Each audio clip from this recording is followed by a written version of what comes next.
As the referee chains the door closed, you are locked into the steel cage lounge. And the only way out is over the top. Good evening, ladies and gentlemen. Welcome to the Steel Cage Lounge. I am your tribal chief for the evening, the warden of the Steel Cage Lounge, the Sicilian Savage, the head of the table, the provider, the doctor. And joining me shortly will be my various assortment of enhancement talent sitting here at the table with me. I'm at the head, there at the middle, the back, the ironing board out in the hallway, depending on who's pissed me off this week and who hasn't. Tonight, special request. We're not sticking to our 30, 25, 20-year anniversaries. We're going back to Royal Rumble 1990. I forget who requested this one, but we are definitely going to do that one. So it is a fondly remembered Royal Rumble. Should be a short one, but we have a lot of news to get to here. Let me signal the guys one more time to let them know we have started. Hard to Kill. Sarge was at the Hard to Kill pay-per-view this past Saturday, January 8th. I'm sure he'll have a report to give us there. Let me get into some of those results while we're waiting for the guys to come so we can save some time. Pre-show, Jake Something, otherwise known as Jake Diener, beat Madman Sawyer Fulton. Mike Bailey won a four-way. That also included Ace Austin, Chris Bay, and Laredo Kid.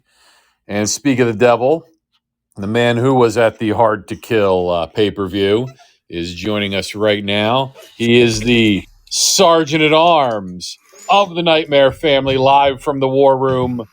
They've just finished their Waffle House, and Arn is loading his Glock in case Sammy Guevara breaches the grounds. It is Drill Sergeant Z.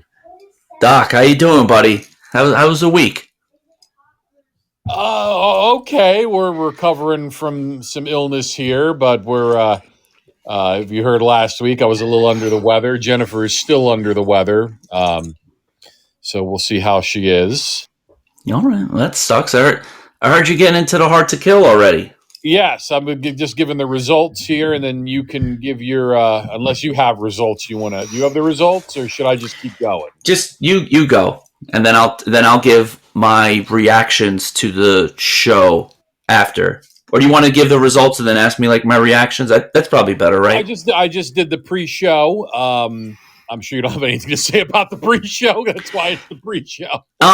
It was an entertaining match for the pre-show. That I think the Speedball one. He was someone I'd never seen before. He was pretty. Mike Bailey. Mike something, I don't know, Speedball, Mike, whatever. He's who won. Was he in the four-way with Ace Austin, Chris Bay, and Laredo Kid? Yes. And then Jake's. You know why? I forget. I probably mentioned this. Do you know why Jake Something used to be cousin Jake Diener? He was Cody Diener's cousin. Oh, okay, I don't know. And Madman Fulton was Sawyer Fulton. He was Angelo Dawkins' original tag team partner in NXT. Oh, okay. And then he was the original. He was the original member of Sanity before Alexander Wolf took his place. Mm-hmm. Okay. Well, Jake Something is called Jake Something now because he changed his name because he said, if you don't stand for something, you don't stand for anything. Okay. Well, I don't know. He wasn't in the match, but the guy Speedball was pretty good. It was entertaining four-way to start to get the show started. So. All right. In the main show, I'm sure you have a lot to say about this match. The first ever women's Ultimate X included Alicia Edwards, Chelsea Green, Jordan Grace, Lady Frost, and Rosemary. But triumphant was former Fire and not Fire. It's not Fire and what they were Flava and Fire. That's it. Not Fire and Desire. That was was Mandy Rose and And what's Sonya Deville. Flava and Fire, Tasha Steeles was Yes. triumphant. Yes, excellent match. Lady Frost, I think, stole the show with that match, and that she was, jumping off of everything, doing moonsaults. Jordan Grace was great. She is a powerhouse. That woman. She did some sort of like power bomb off of the X's with, I think, Chelsea Green, and then Chelsea Green and Tasha both holding on to the X. Tasha falling off and was able to pull it out of Chelsea Green's hands, so she was the winner. Just a great way to start the show with the women in the first ever women's X match, and a good story that they told in a good finish. X Division champion Trey Miguel. That, by the way, Trey Miguel is the third member of MSK, but he decided to stay with Impact. He retained against the former Steve Cutler, now Steve Macklin. Yeah, he was good. So I didn't know that he was Steve Cutler, but Macklin was good. Was very good in the ring, and they had a good match. And Chris Bay did a senton over the corner into the, to the outside, and he landed on a girl in the crowd. And I retweeted it on our Twitter page on the Steel Cage Lounge. She has the video of him flying into her. It was like a pretty cool moment, and they had very good, X Division. That's like their equivalent to their cruiserweight division. They had a very, high-paced, very good match between those two. And then after that, Jonathan Grisham showed up to defend his Ring of Honor World title against Chris Sabin of the Motor City Machine Guns. Mm-hmm. You have to I have two Pekingese sitting on me right now. That's okay. So they did the Ring of Honor rules, so it was like only 3 rope breaks and some other stuff. So, it was different. Very good technical, wrestling match. They told a very good story. Gresham ended up on top, and they had a very good match that the fans were into.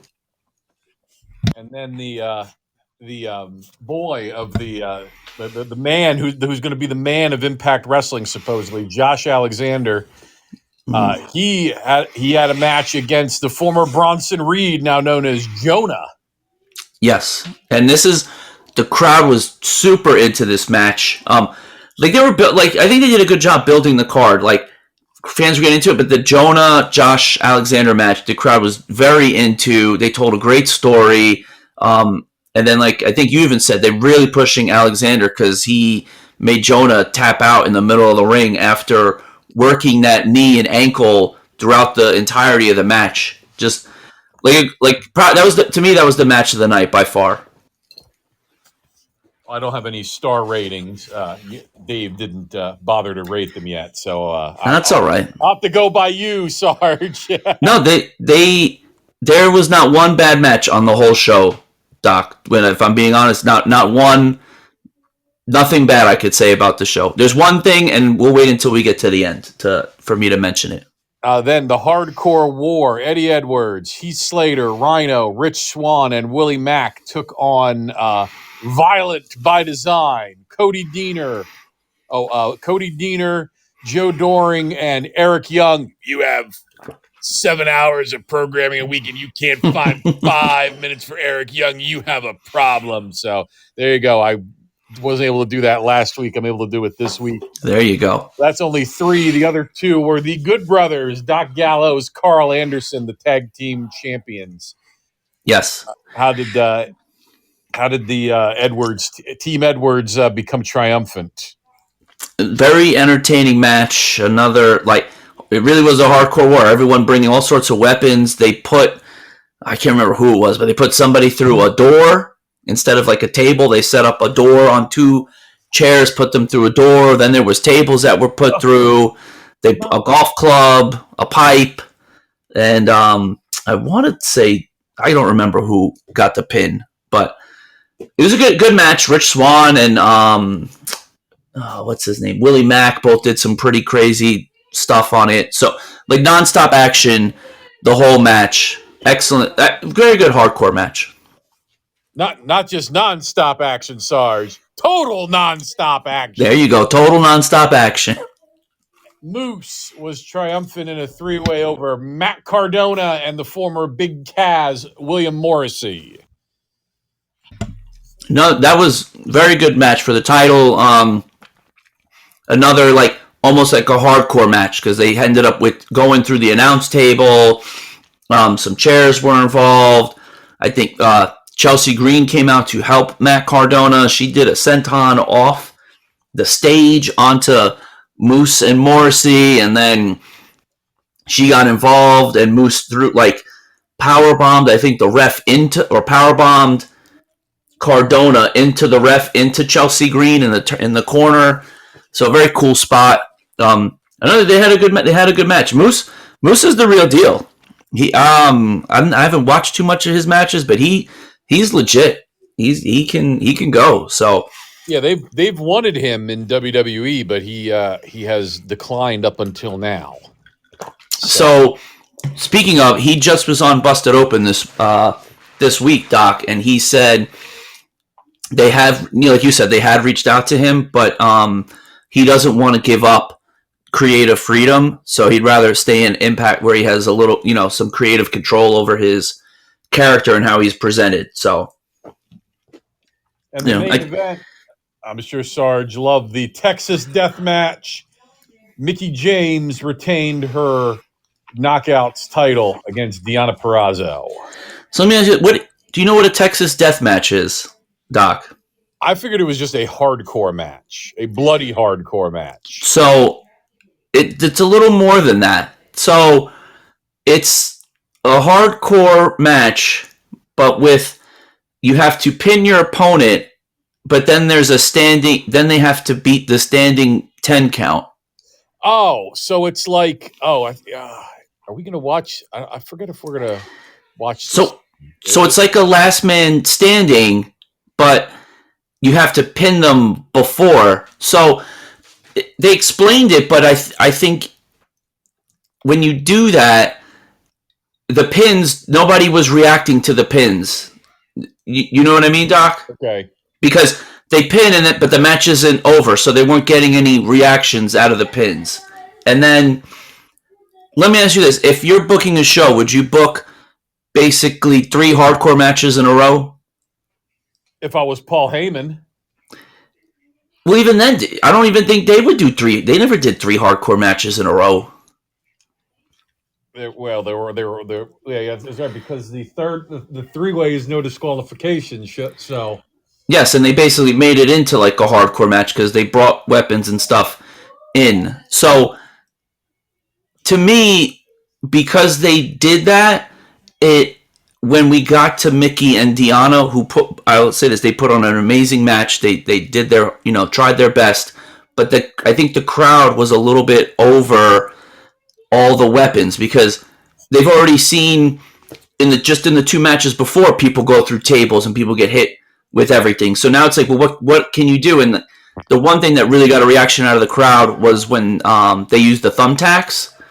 But that was because it was the only thing that was new that we hadn't seen the whole night. So I think if they would have just moved that hardcore war match to in the beginning of the show, I think they would have had a better reaction. That's the only negative I could say about this show, Doc, is that with having the 3 matches that were basically all hardcore matches at the end, like back to back to back, it kind of gassed the crowd out for the last match so that they didn't, there were the moments where the crowd was louder and more into it than they were for the Texas Death Match, and it shouldn't have been that way. So, other than that, the first Impact show I've ever been to, and probably the first Impact show I've watched from start to finish. I have to give it like 5 stars. That one little thing doesn't take anything away from you. That 5-star, great show. Plus, we didn't even mention it. The Ring of Honor invaded at the end of the Hardcore War match, Doc, with PCO, Mike Bennett, Maria Kanellis, and then I don't know who the other two guys were. Matt Taven. And then some guy. They're of the King, the former members of the Kingdom, Matt Taven and Vincent Marsala. Okay, see, there's just too much wrestling for me to keep up with, but yeah, I knew they were all. So of those, PCO has signed with Impact Wrestling. Yes, and he got a very large, like very big reaction when he jumped the guardrail. Everyone was chanting PCO, PCO, PCO. So he had a very very big reaction. So like I said, a 5-star show. They did an outstanding job. I also think, and I guess this will help us transition. The Mickey James announcement the night before, her being in the Royal Rumble, I think helped with viewership for the show. So what do you think about them announcing Mickey James for the Rumble and actually saying Impact Knockouts champion Mickey James on WWE TV? Well, apparently the Vince has opened the forbidden door. I guess the policy has now changed. They are going to be working with outside talents from other promotions. That's why it's opened the door for Mickey James there. I guess the other thing that helped that is that Mark Carrano is gone. He is the one who sent Mickey packing with a garbage bag, and I guess when Laurinaitis reached out to her, she was more than willing to talk to him, and I guess that helped breach it. So, yeah, Mickey James is a outside. This is probably the first time outside talent has been in the Royal Rumble since the AAA wrestlers were in the Royal Rumble. I want to say they've worked with, I think, New Japan before, because didn't they use Yushin Thunder Liger for that takeover in Brooklyn? Yes. So I know they've done it, but to me, this was the first time that you've seen them actually acknowledge like another company, right? At least that I can remember. Well, ECW, but then they had a working agreement with ECW. Who knows what their working agreement is here with Impact or... Okay. Well, I'm saying, so basically since ECW, which was the late 90s, when else have you heard them acknowledge like another company when someone came in? Oh, they have acknowledged Impact before. They acknowledged Impact heavily in AJ Styles' promotional videos. Well, yeah, you talking about like the footage that they would show, right? And even they interviewed what's her name there, Carter, Dixie Carter. Dixie Carter, thanks. Yeah, I just know it's very few and far between that they do that. I know everyone's excited, this like forbidden door. I think I'm gonna temper my expectations and feel like this is more like a one-off, and I don't think we're gonna see all sorts of like now all of a sudden Impact guys showing up to a WWE show and being in any sort of matches. You know, right. I know if anything, it might be maybe they'll have Josh Alexander come in and wrestle a match in NXT or something like that. Yes, but that's as far. I don't think you're gonna see anybody on Raw or SmackDown, or I don't think we're going to see a bunch of people showing up at the. I think that like all of a sudden everyone's like, oh, there's going to be all sorts of guys that show up at the Royal Rumble Invasion, or they're not going to have like they had the ECW show, which you can find in our archives, the ECW Wrestler Showcase. Yeah, you're not going to see stuff like that. Yeah. So, but I've got the list of the women's names, including Mickey James. Is there 19 women's announced so far for the Royal Rumble? That'll be 2 weeks from now. We'll be watching that live. The 19 names: Rhea Ripley, Nikki Ash, Nikki Bella, Brie Bella, Shotzi Blackheart, Natalia Neidhart, Michelle McCool, Dana Brooke, Carmella, Zelina Vega, Mickey James, Tamina, Kelly Kelly, Aaliyah, Summer Rae, Naomi, Shayna Baszler, Lita, and Charlotte Flair. Any names jump out at you, Sarge? To win, or just like as a surprise? I mean, either one. Someone interesting, someone interesting is a name there, or someone. Or do you think one of those names is the one that's going to win?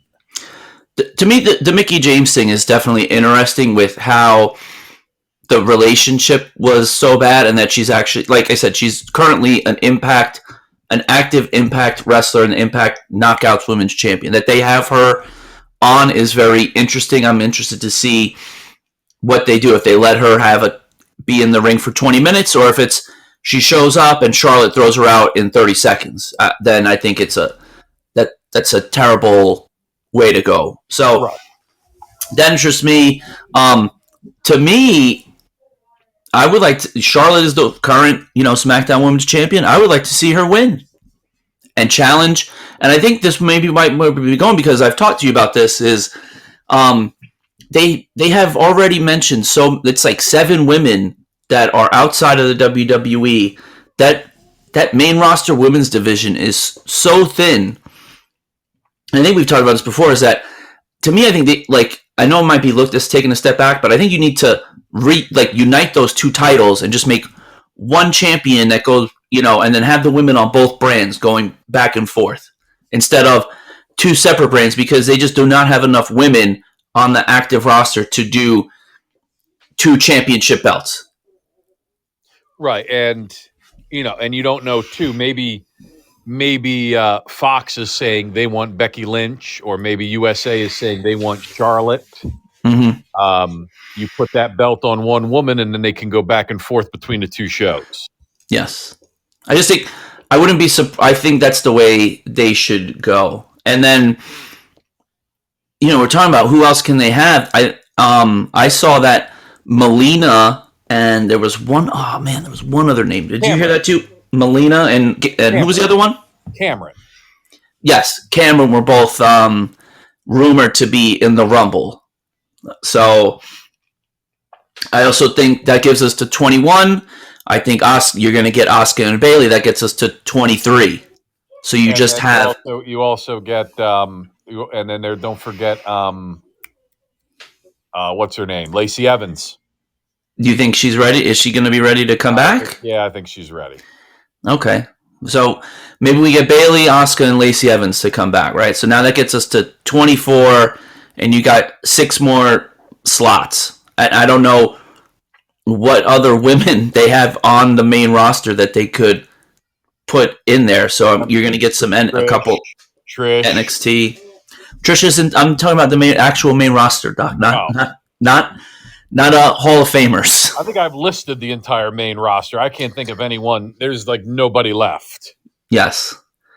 Don't you think it's crazy that a year and a half ago they probably between them and NXT had the strongest women's division in all of wrestling, and now I would say that they don't with all the women they've let go Go ahead. You'll probably also see Raquel Gonzalez, maybe Io Shirai. Mm-hmm. Yes, there'll be a couple NXT, I'm sure. But even then, down in NXT, those are the only 2 that I think are really, and maybe Mandy Rose, I wouldn't be surprised. But those are the only ones that are main roster ready. What other women do they have down there that are main roster ready? Well, you don't need to be main roster ready to be in the Royal Rumble. You need to come out and be a warm body for 60 seconds. No, I know. I'm just talking. I'm just talking about how the roster was so stacked with talent, with the Ember Moons, the Mia Yims, the Tegan Knoxes, and now all those women are gone.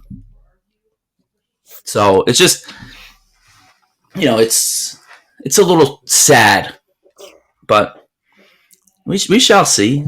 I hope the Rumble is great. I'm excited, because Rumble season means WrestleMania season. Doc, we're on our way. We're almost we're in speculation season right now of who could be showing up, and we'll soon be in sign pointing season.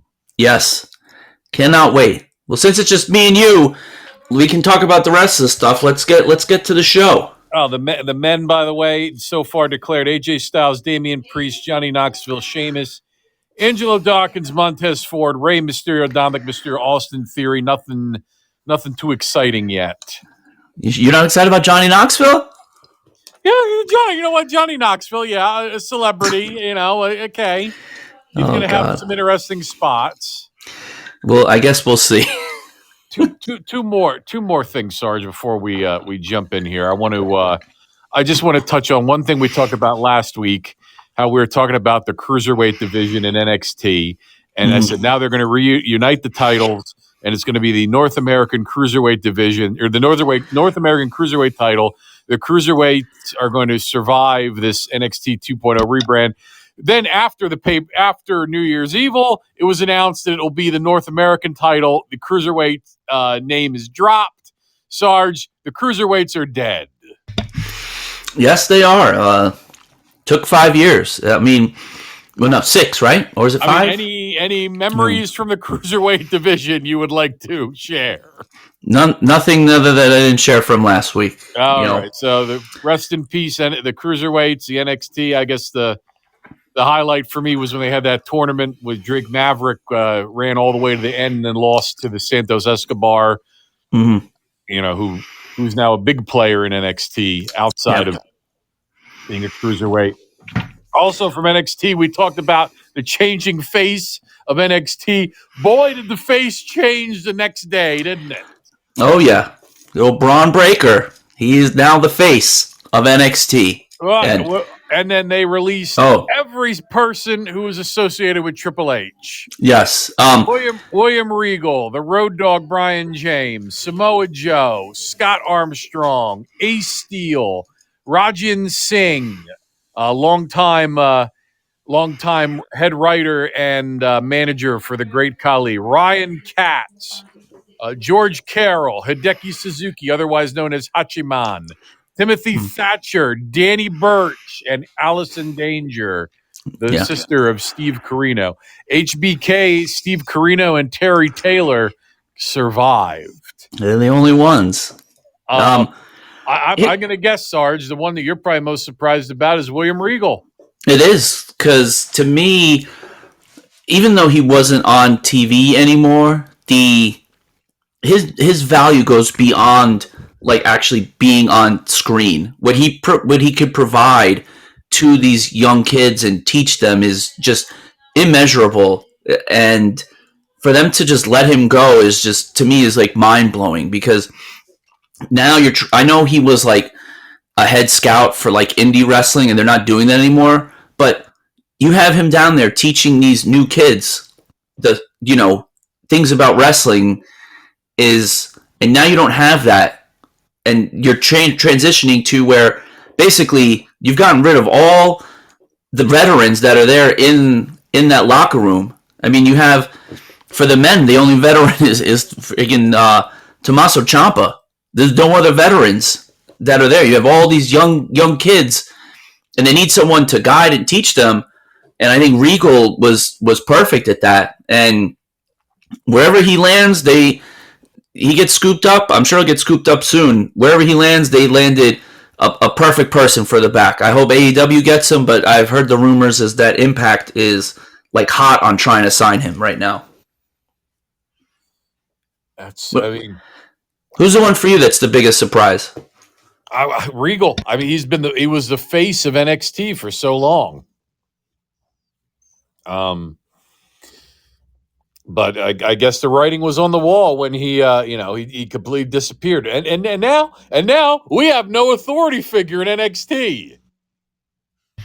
They'll come up with something. They always do. Who's making the matches? You know what it reminds me of? It reminds me of when Impact had no authority figure, and basically Kurt Angle was running around with the belt saying, "Those with the gold make the rules," and that's when Main Event Mafia had all the titles. So it was like Kurt Angle and Kevin Nash and Booker T were making all the rules. It's like Mandy Rose is like doing photo shoots by a pool, and she comes out and says, this person's going to be in this match this week with this person. If they win, then they can face me next week. So Mandy Rose is like the authority figure for the women's division right now.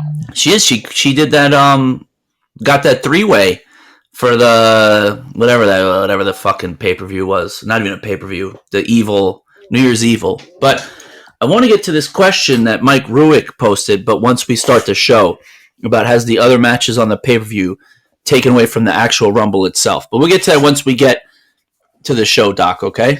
I don't think so, but yeah. Well, I have a different point of it, so I'll bring it up. Does Mike Ruic want to join us? Because it's just going to be you and me, because no one else has replied if they would like to fucking come to work on a Thursday night. I know. But let's get this going. He's coming on right now, so let me... And ladies and gentlemen, live from the city of brotherly love, it is Mike fucking Ruic. What's going on, guys? What's up, man? How you doing? What's going on? What happened? Everybody bailed on you? It's usually what happens. During the weekdays, they don't want to show up for work. Just me and Doc. That's okay. I'm sitting back watching the Islander game. I got nothing else going on.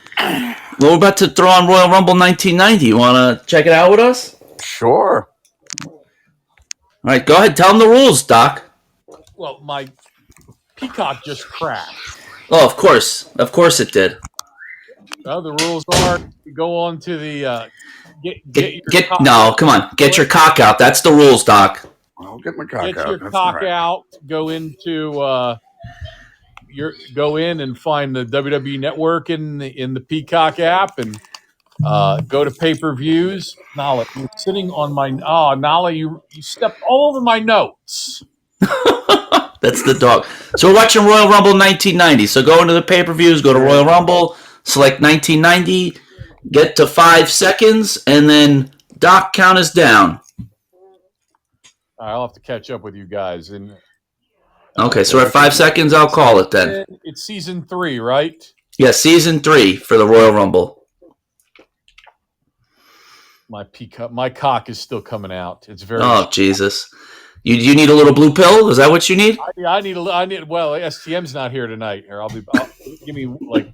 If Mike wants to ask his question just to get it out there, we can.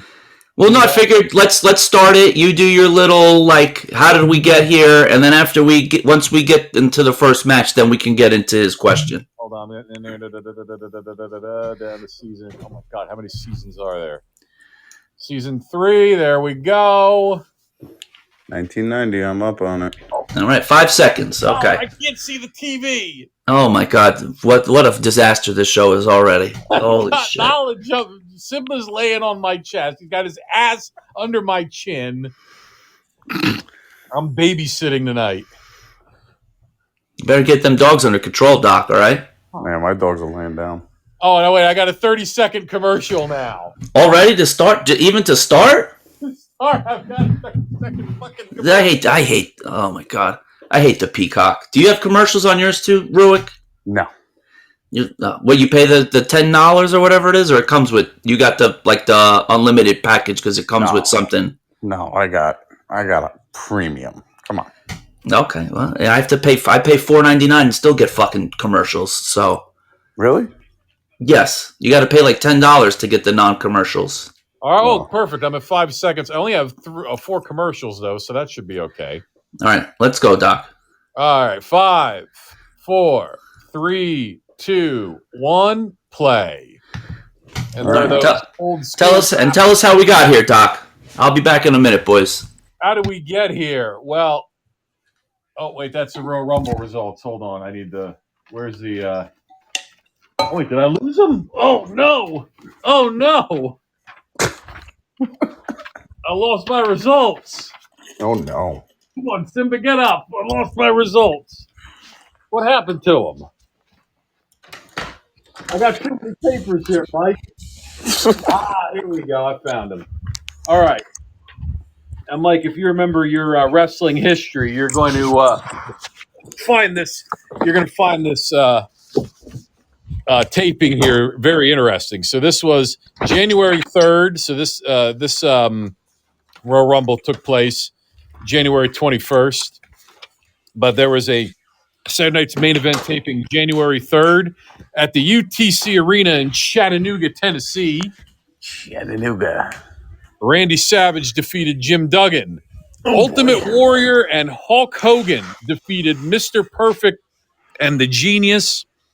Jake Roberts beat Greg Valentine by DQ. Dusty Rhodes and Rick Rude wrestled to a double countout. And Dino Bravo pinned Ronnie Garvin.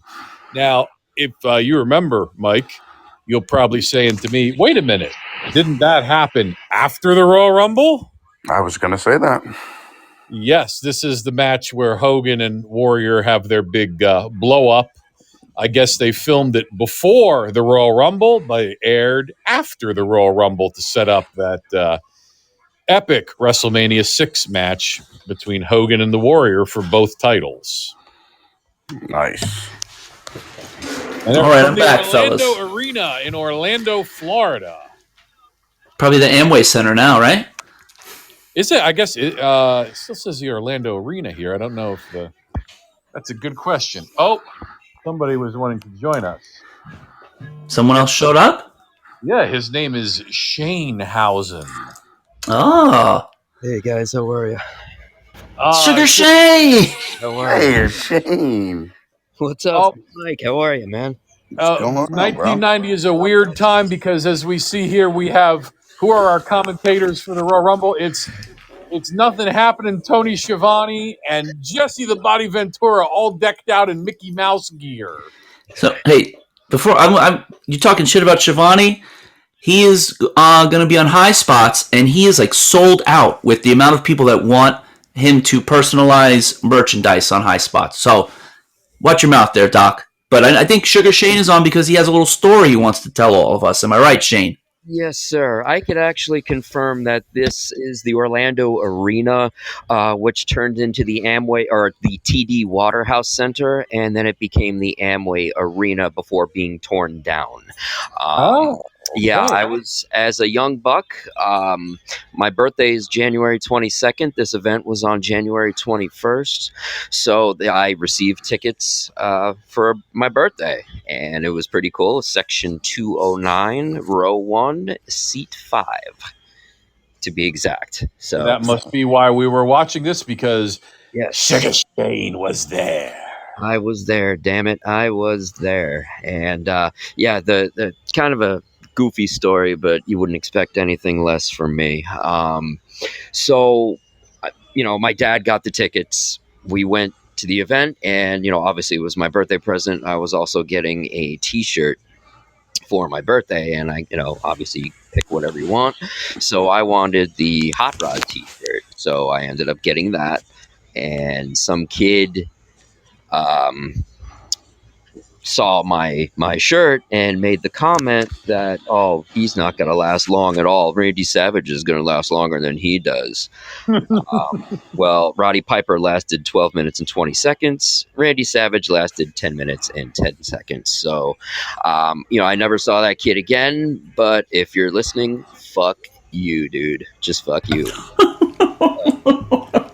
Well, I would just like to say that I personally apologize for that interaction. I know that I don't know, what is it, 30-something years later? Or 32 years later, Ruic. We're still holding on to that? I mean, come on, really? Mike, while we're apologizing, I apologize for hanging 52 on you this past weekend. Yeah, that's okay. Just so everybody knows, like this Royal Rumble 1990, I wasn't even born. So Wow. Yeah, I was actually that was going on, let's see, 7, it would be 12. That would make me 12 the day after this event. Wow. All right, Shane. So as for that little Dallas, I'm 30. Nice. Wow. Okay. Yeah, real young. Yeah, I'm a young buck. I thought Pieback was young. Well, not compared to Ruic. No. Who we on this? It's the Bushwhackers, and who are they wrestling in this match, Doc? The fabulous Rougeau brothers, featuring a bearded Jacques Rougeau. Okay, so this is before they became like the Mounties or whatever? Jacques became the Mountie, and Ray basically retired. Okay. I forgot how ridiculous this fucking gimmick was with the Bushwhackers. They were over for whatever reason. I know. It's just so ridiculous. Cheesy. So, while I was gone, did you get to ask your question, Ruic? No, I didn't. Go ahead. Well, my question about the Rumble? Yeah. Yeah, well, we're not calling any of this action. This match is probably going to suck. So the whole thing with my, my problem with the Rumble in the last couple of years was that the actual matches on the card were better than the Rumble itself. I think he's right. Just on Brock Lesnar versus Bobby Lashley alone. That's what I mean. I mean, it's a bigger draw than the actual Rumble. And don't get me wrong, I love the Rumble. The Rumble's like my favorite pay-per-view of the year, just because of how chaotic. I love chaos. How chaotic it is. You never know who's coming through that curtain next after that countdown hits. It's crazy. But just the sheer amount of title matches and all these other crazy storylines that they build up for the Rumble, it kind of takes away from the actual event. He's biting And the fucking having ref. two- Okay. And having How is and that having not a disqualification? I don't know. Go And ahead, Rook. Sorry. Luke And having both the dangerous men. Danny Davis in the ass. Even having both the men and women's, Rumble it's just like it takes away from the singular. And I'm not saying that the women don't deserve it as much as the men do, but it's like the men was just the one singular Rumble match was crazy. Well, to me, and I'm going to say, I'm probably echoing the same sentiment as you, Rook. To you, like, I'm assuming the Rumble sells itself, right? You don't need to have a Bobby Lashley Brock Lesnar match to sell people on watching the Royal Rumble. The Royal Rumble matches itself sell the Rumble and people going. And like, to me, that Lashley Brock match, that's a WrestleMania main event type match. Not on the Royal Rumble. Same with the Edge with Beth Phoenix versus The Miz and Maurice. Those should be for WrestleMania, not for the Royal Rumble. So, Right.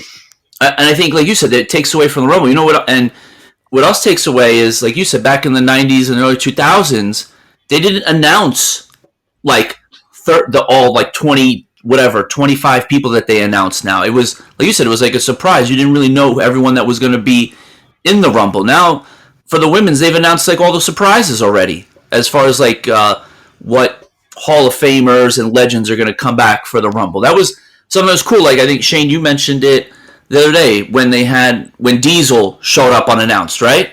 Oh, that was awesome. Yeah, that was 2011 at the 40-man Rumble, and Michael Cole never sounded better. Let me just put it that way, because he was so into it. That's the most I've heard him involved in a match, which is pretty crazy. Mm-hmm. So you know the story behind that, Shane, right? No. So they reach out to Kevin Nash. They tell him to come back, and Kevin Nash is talking to Vince about it, and he says, "Am I coming back as Kevin Nash?" Or he said he was actually. He said, Yeah. "I want to. I'll come back. I'll come back." He goes, and Vince says, "Why don't you come back as Diesel?" No, I'll just come back as Kevin Nash. And Vince is like Kevin, dye your hair. Get the gear out of mothballs. Get the black glove.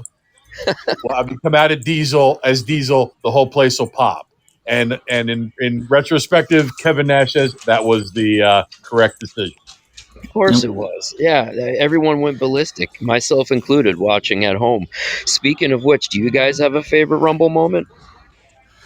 Ooh. Well, before we get to that, I want to see. I know Doc he disagrees with what me and Ruic say, so I want to get kind of your thinking behind that, Doc, and then we'll go to the favorite Rumble moments. Oh, and sorry to interrupt, but speaking of Ruic, he got his his question answered before Brendan did last night. So just throwing that out there.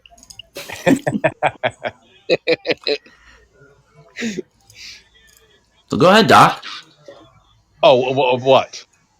About, do you think that all the matches kind of take away from the Rumble? It depends. Again, it depends on the year. So we're watching this, and Hulk Hogan is in the Royal Rumble. So clearly, we're putting the focus on the Royal Rumble. Mm-hmm. Next week, we're watching 1997, which takes place in the Alamo Dome in San Antonio, Texas. The Rumble does not go on last. What goes on last is Shawn Michaels and Sid Vicious for the world title. That's because that match was set up at Survivor Series 3 months earlier with the intention of selling out the Alamo Dome, which is what they did. And that's the same thing that's going on this year, too. That's why they're announcing all these matches and these Hall of Famers. They want to sell out the Dome at the America Center. Well, doesn't that pose kind of a problem for the product of WWE? And I'm not taking a shot. I'm just saying, isn't that kind of the Rumble should be sold out regardless? Right, Regardless. and it is probably easier to sell out for the Royal Rumble and for WrestleMania on name alone, than it is for a Monday Night Raw where we're seeing half crowds or one of the other. They don't call them pay-per-views anymore. I don't even know what they're called. Them special events, cock Premier live shows, or something. events. Oh yes, day one was a premier live event, not a pay-per-view anymore. A premier live a PLE. Okay, a PLE. I thought it was a day 4 free show. What did CM Punk say? No, he said your main event, day 4 of a buy one get one free. That was a good line. I'm sorry, that was funny. It was. That was funny. Doc won't give him credit, but it was. I mean, all the lines. And then it goes back to WrestleMania. There's some now they're putting Johnny Knoxville. Like some years, Bruce Pritchard said he will go to Vince and say, WrestleMania is coming up. What celebrities you want me to reach out to get? Vince will say, we don't need any celebrities. We're the celebrities. Yeah. So I guess it just depends. If they feel like they need that extra to sell out the pay-per-view, they'll put an emphasis on Lashley and Lesnar, or Roman and Seth Rollins, or they don't feel like they need. If they feel like they've got enough talent in the Royal Rumble to get it over, like when they had Brock the one year, then they'll push the Royal Rumble. So, and let me tell you, I don't really like, as much as WWE has kind of like lost its luster for me. This is actually a pretty good match. I'm intrigued to watch Lashley versus Lesnar. It actually sparked a thing, and I don't really personally like Lashley. I don't personally like Lesnar to begin with either. But it just sparked something like, ooh, 2 big fucking jack dudes going at it. I've seen that movie once before, but I'd like to see it live. Well, I think this was the match we thought we were going to get when Bobby Lashley re-debuted on Monday Night Raw 4 years ago.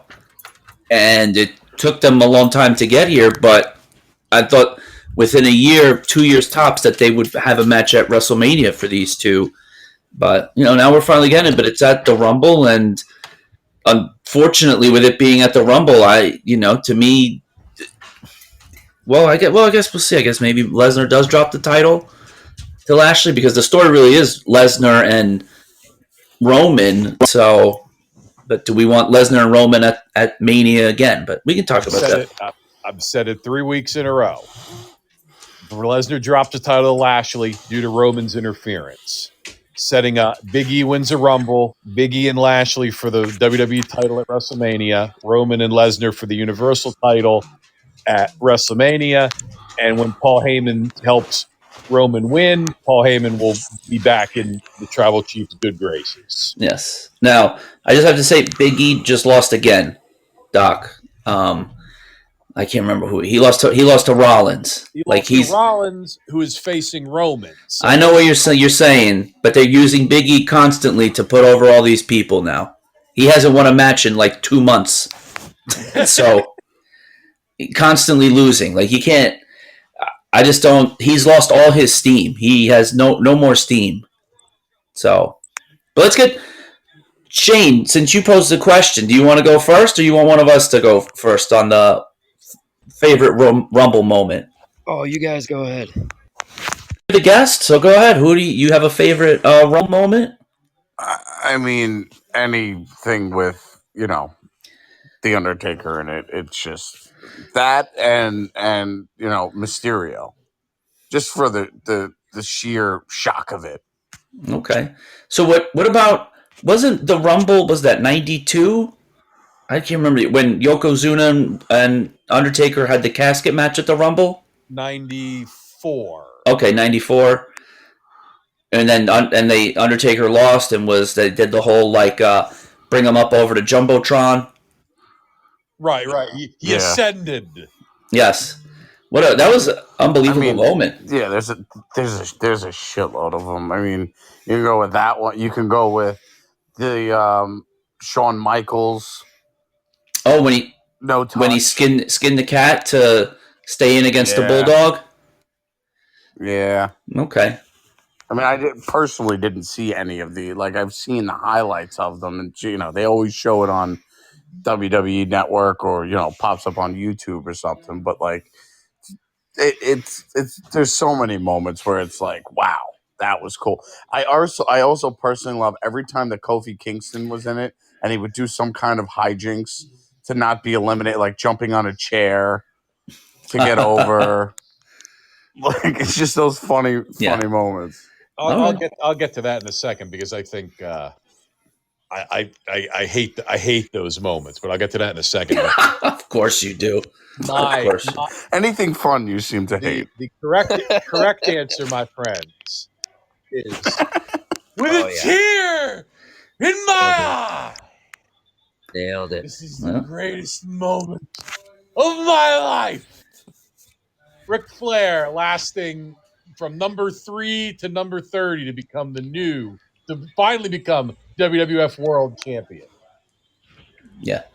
That's definitely a great moment. And I think, are we watching? No, we've already watched that one, haven't we? Yep, that is in our archives. Yes. Yep. And was that 93 or? As the Bush, I think it was 92. 92. Okay. 92.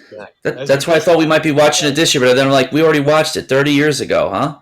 The Bushwhack, we didn't. 30.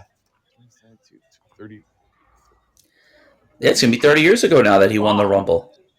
No, 30. Yeah, 30. Yeah, 30 years ago. Yeah, we're in 2022, Doc, all right? It's not 21 anymore. I can't count. I've got 2 Pekingese asses in my face.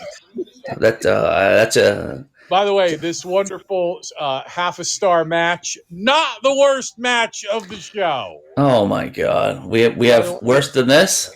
By the way, a better match happened on the pre-show. Paul Roma was victorious against the Brooklyn Brawler in a star and a fourth show. But let me get back to talking about Kofi or Naomi, or if you go out, they say, oh, you have to go over the top rope and both feet have to hit the floor. This is Battle Royal rules. If you go over the top rope and hit the floor, you're out. It doesn't matter if you land on your head, on your back, on your foot, on your arm. So this bullshit of guys hopping around on one foot because both feet didn't hit the floor, you're out, dude. Hit the showers. Well, then technically Shawn Michaels would have been eliminated in that Royal Rumble, huh? Well, he was the foot. The one foot hit the floor. One foot did hit the floor. So he would have been eliminated. But it wasn't supposed to. I still find it entertaining.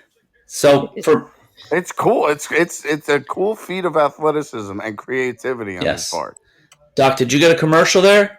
Yeah, now I've got the $1 Million Man, and make sure you go ahead 30 seconds, all right? Because Ruic did not get a commercial. I'm a $1 Million Man. Yeah, he's talking with this is Virgil, Vincent, whatever, Mike Jones. Who? Mike Jones. Who? Yeah. Who? So my favorite moment though was when I was at the Rumble 2 years ago in Houston. And when Edge returned, and the place just went absolutely apeshit for when Edge's music popped. That's dope. Yes, for a good 20 seconds, and the music was loud in the Minute Maid Park. You could not hear the music because that's how loud the crowd was for that sustained amount of time. It was absolutely unbelievable. Then he speared like half of the guys in it. It was just a great moment. It was awesome to see Edge back. And like, I know people like, I don't do the dirt sheets, but the dirt sheets they were speculating Edge would come back.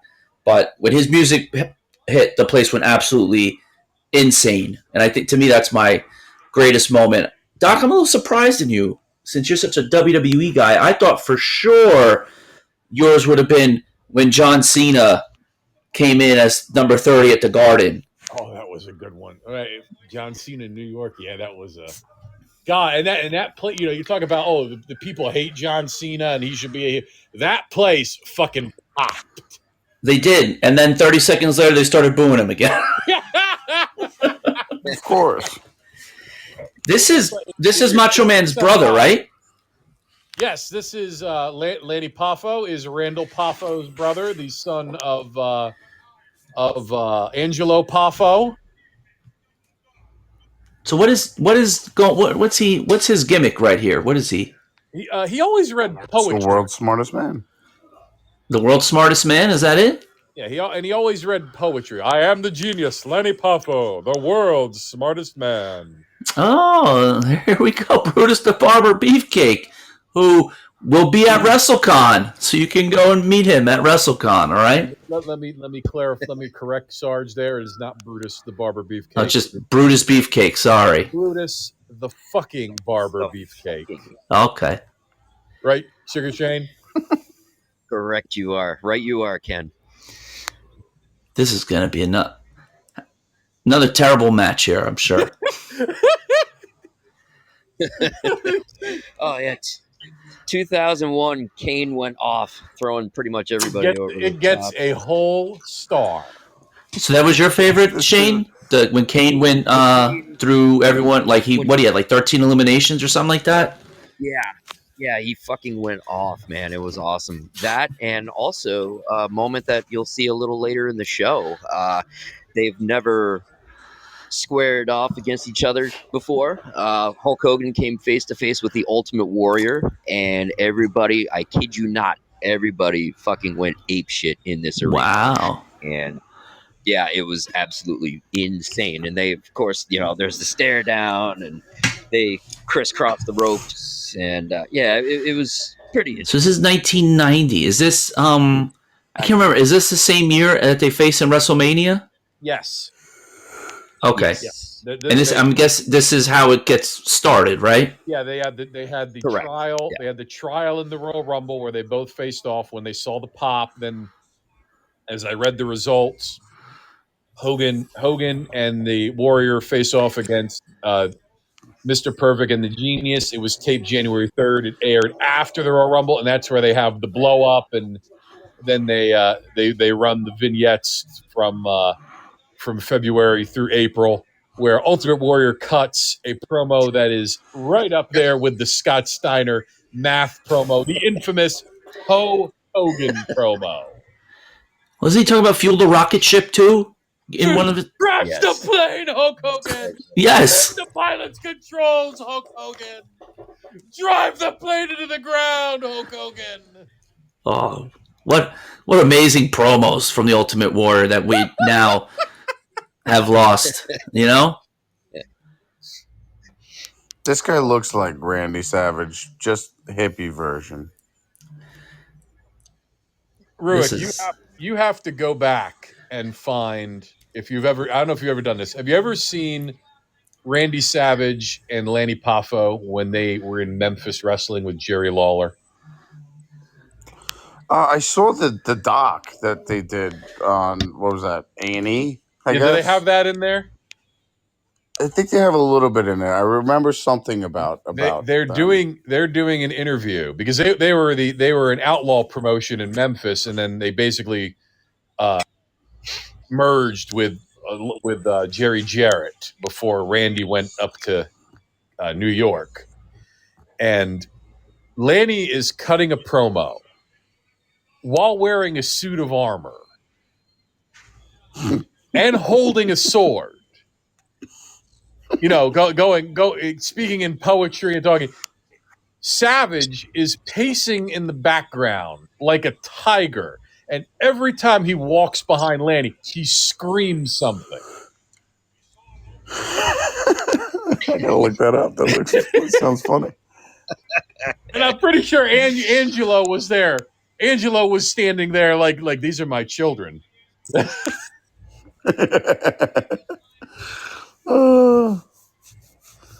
That's great. Yeah, there's some of the things that they used to do, just like cheesy. By the way, speaking of Edge is the sole WWE wrestler to win a PWI award this year. What do you want? Comeback Wrestler of the Year? Inspirational. Every other award was won by AEW. Well, I mean, they already had put out Wrestler of the Year, which was Omega, right? Then they did. What was the female? I'm guessing Britt Baker, right? Britt won 3 awards. Well, let's just go female. She won Britt Baker. Would you? I mean, what woman in WWE would you have given that award to over her? Bianca Belair. Okay, I would not. but why? Because Why, Doc? I think Bianca had a better year. But that's my opinion. But okay, I'm not. No, I'm not. I want to listen to what you have to say. What? I know she won at the night 1 main event of WrestleMania. She won the title, but then lost it at SummerSlam. So, how did she have a better year than Britt Baker then? I know. I just thought she had a good. She won the Rumble. She won the title at WrestleMania. She main evented night 1. She held it all the way through the summer. Lost it to Becky Lynch.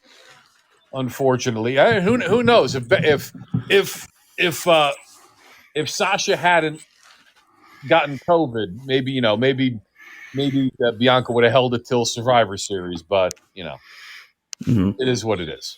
Okay.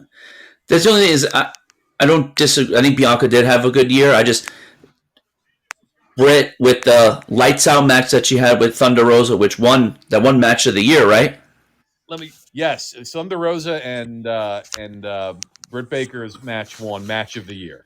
Yes. So Britt Baker had match of the year. I know you don't think it was match of the year, but I think that match was better than any match that Bianca Belair had.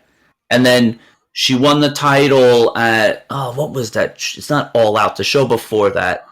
Double or Nothing. Double or Nothing, and she's held the title the whole year. And she won Most Improved. Which I think she has improved. I know you think she botches everything, but you don't think she's improved from last year quite a bit? If you start at 0 and get to 1, that's an improvement. Oh, Jesus, Doc, come on. Come on.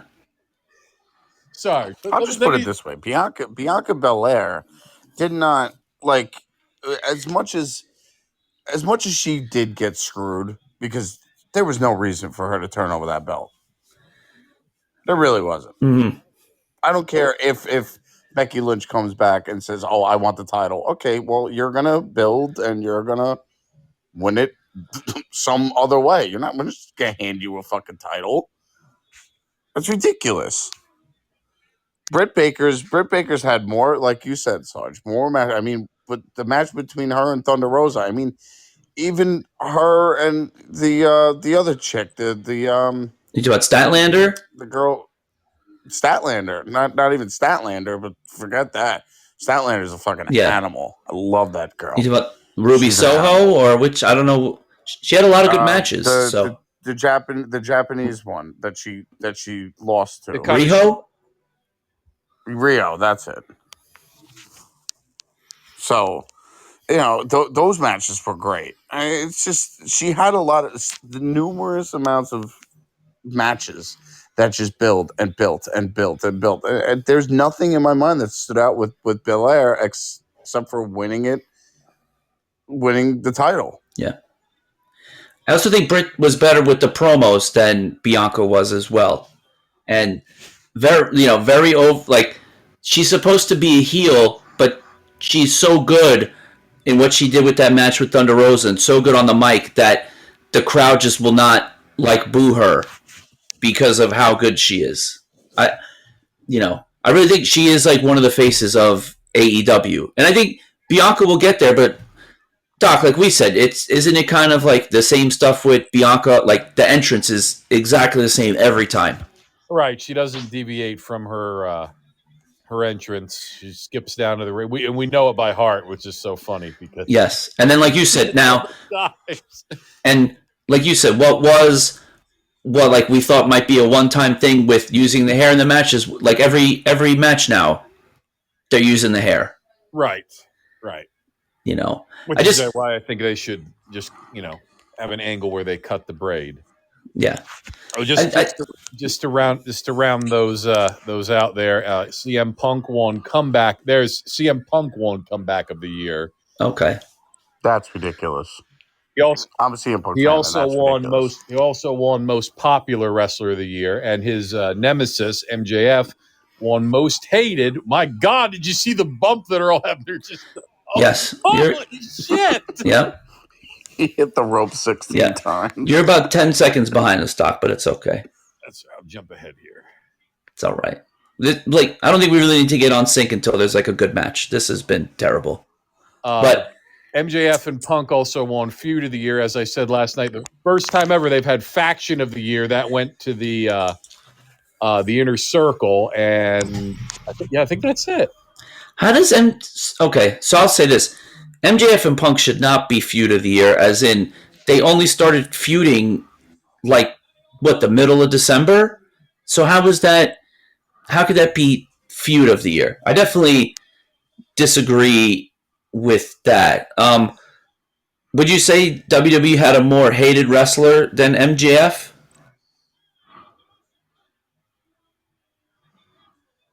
I wouldn't either. I mean, I know Doc, he's a WWE guy, so I'm asking him. I'm trying to think of someone who was.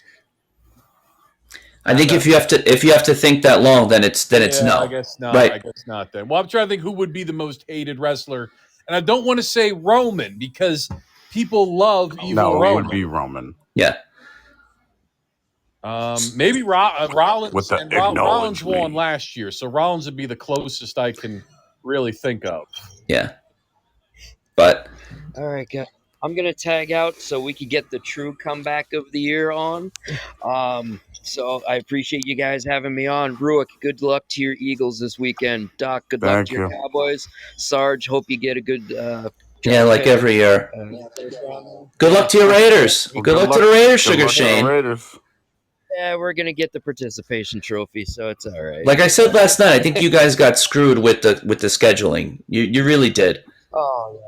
You know. Yeah, well, we actually screwed ourselves with Arnett and Ruggs, but and Gruden, but they made chicken salad out of chicken shit. So let's see where it goes. Do you remember this, Sugar Shane? This Brutus beefcake with the cutting the hair and then Mr. Perfect coming in? Absolutely, man. Oh, there's Tony Gurria. Got one of them there. Well, that's serious because Tony Gurria came out.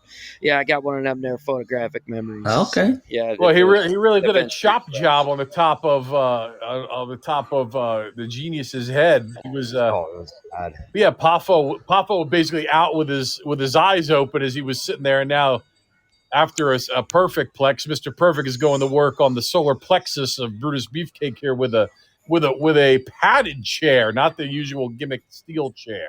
Yep. What a maneuver. But have a good night, guys. We'll talk All to right. you soon. Feel better, Shane. Thanks, Talk to you too.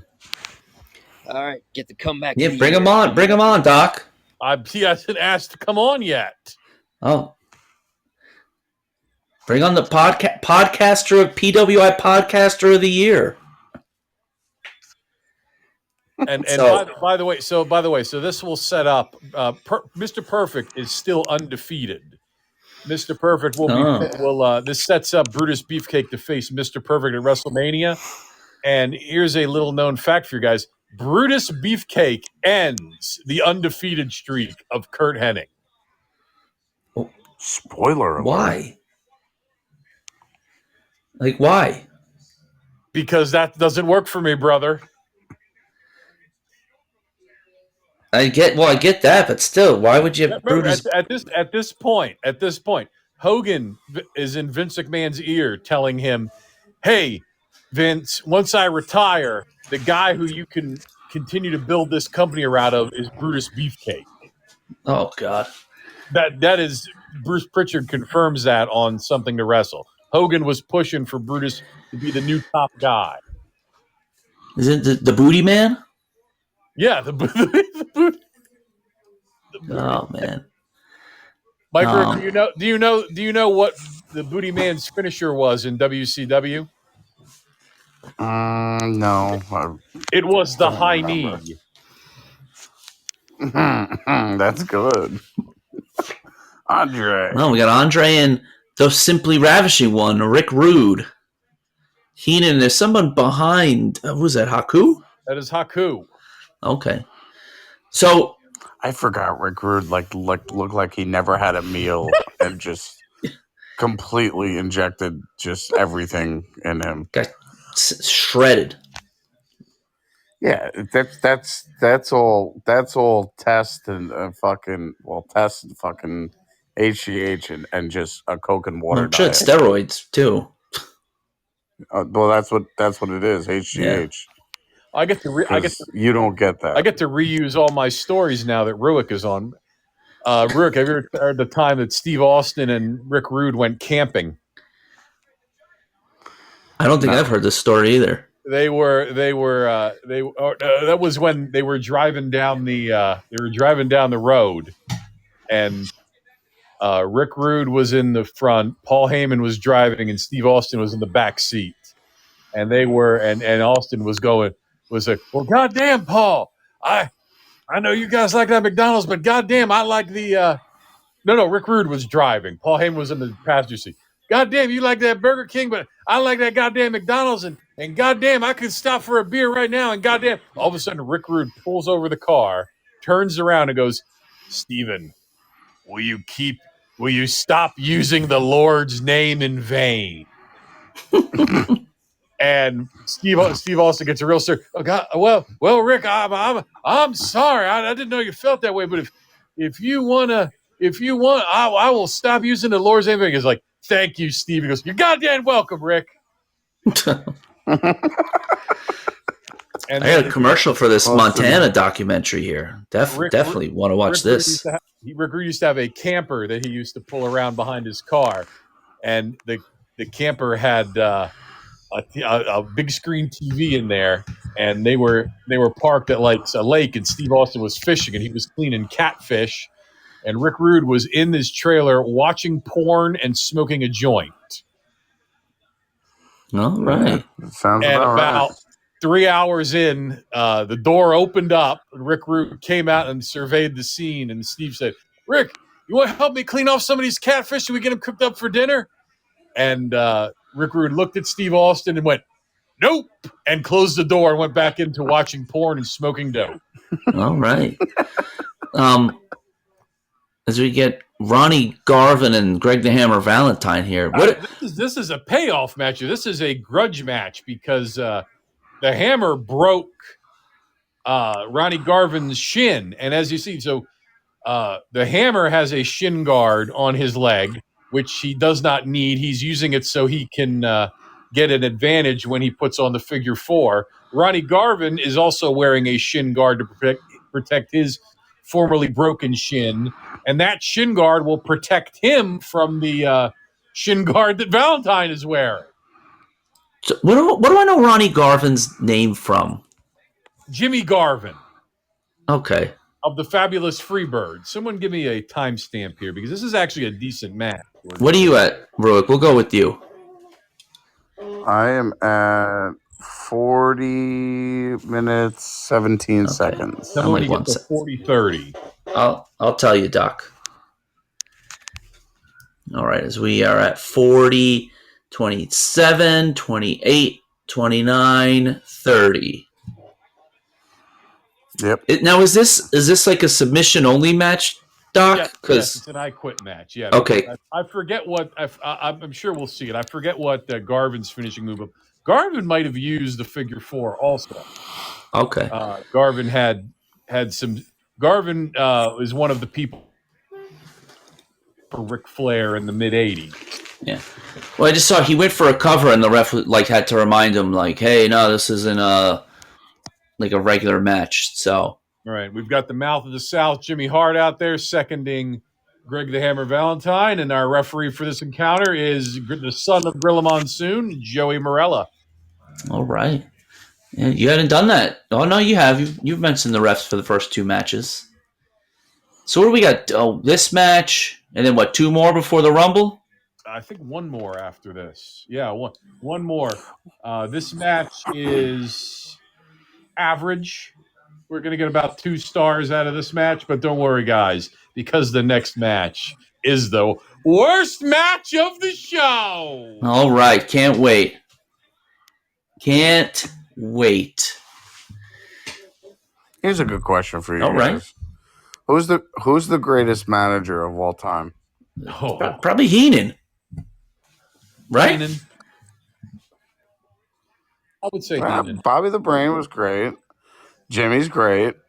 I mean, Paul's up there for me. I'm a Paul Heyman guy. But, you know. I think if we put one more, I think so many good ones. You put Freddie Blassie up there. No. I think if you Jim Cornette. So if you go Heenan, Jimmy Hart, Jim Cornette, and Paul Heyman. That's your Mount Rushmore right there. Yeah. I like Heyman. It's just he never managed more than at least in WWE, was always one guy. You know, he was managing Punk, and that was it. Then he's managing Lesnar. That's it. Then the stuff with Roman. Like, he's never, Hart's been out, twice now? We've seen Jimmy Hart? Yeah. You know, same with Heenan. We'd see him out 4 times, because they managed so many people where, Heyman, it was only one. Now, I know when he was in WCW, he managed multiple people, right, Doc? Right, he managed the Dangerous Alliance, which in the spring when we do Wrestle War 92 and see that amazing War Games match, you'll see Paul Heyman out there with, half a dozen guys. Okay. Yeah. I also think... Go ahead. Eric Bischoff said that when he's watching, he thought Jimmy Hart got ridiculous. He didn't never even realize it, but when he was rewatching pay-per-views from the Attitude Era, he's like, Jimmy Hart's out there every match. Yeah. Which is so ridiculous to me. It's a ridiculous concept in wrestling. What do you need a manager for? Well, it's, like you said, it is, but it helps give, I think, it helps give another layer to the story. I can help you to win matches, and then they're used for distractions and, whatever other things that they do. I think, especially in WWE, the art of the manager has been lost. I mean, the old school philosophy of that, Ruic, is that the heel is untouchable. You don't want the babyface to get his hands on the heel until they have that, main event blow-off feud at Madison Square Garden. But building up to that, how can the babyface, maintain his push? He gets his hands on the manager. That's true. Plus, it's just always a fascinating thing to me. Why does this guy get an extra guy? Then what else? Then you can have the manager cost the babyface the match. So it's definitely something added. But I don't even know. Do we have any managers in? Don't these guys know this is a fucking last whatever I quit match and they keep going for pins? Yeah, I guess what they're doing here is they've probably wrestled so many times in house shows they're given the same match that they would give in house shows. But come on, these guys are 15-year vets at this time, right, Doc? Yeah, older than that. So I'm saying you can't go different from a house show and instead you're doing the same exact fucking match. No wonder. Greg the Hammer is won every title you can win without winning the world title. He's been U.S. champion. He's been Intercontinental champion. He's been tag team champion. And then you've got Ronnie Garvin, who was the world champion for the here's a good spot, Sarge. So now remember, they both got those shin guards on. Now look, he's got the figure 4 on. He turned it around. He's got the shin guard on. Yeah, he put it backwards. But look, he's because he's got his on, it's blocking, is what he's saying. Yeah, he's blocking the pain. Yeah. And now he's making faces at him. Oh God. Do they even have a manager in WWE now? I guess Brock. Paul is the only one. I could have sworn there was someone else, but I can't. It used to be what's her face. Let me see. Vega.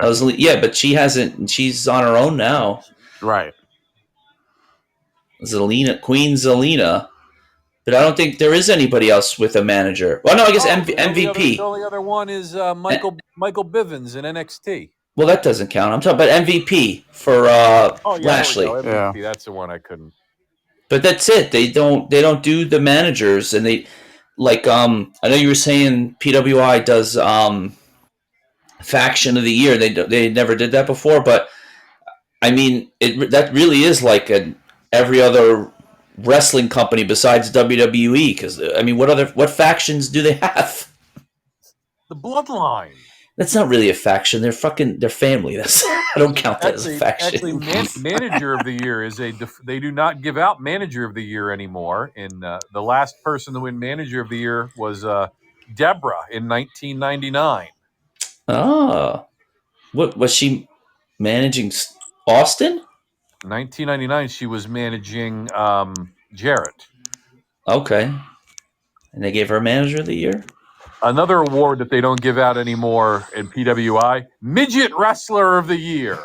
Oh, well, good thing they don't. All right, Which they could certainly bring back now and give to Adam Cole.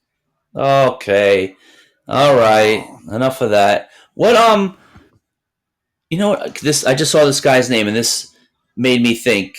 Doc, we haven't talked about this. What do you think about AEW and this Owen Hart tournament that they're going to do here in the next couple months? Whatever. Wow, really? Just whatever? Yeah, whatever. What do you think about this Owen Hart tournament, Rookie? You got any thoughts on it? I think it's brilliant. Mm-hmm. I think it really is. It's really brilliant. It's a good move on their part. It really is. It's just, as much as, Doc doesn't like AEW, AEW's got some great ideas and everything going on with them. They're on an upward trajectory that's just, it's unmatched right now.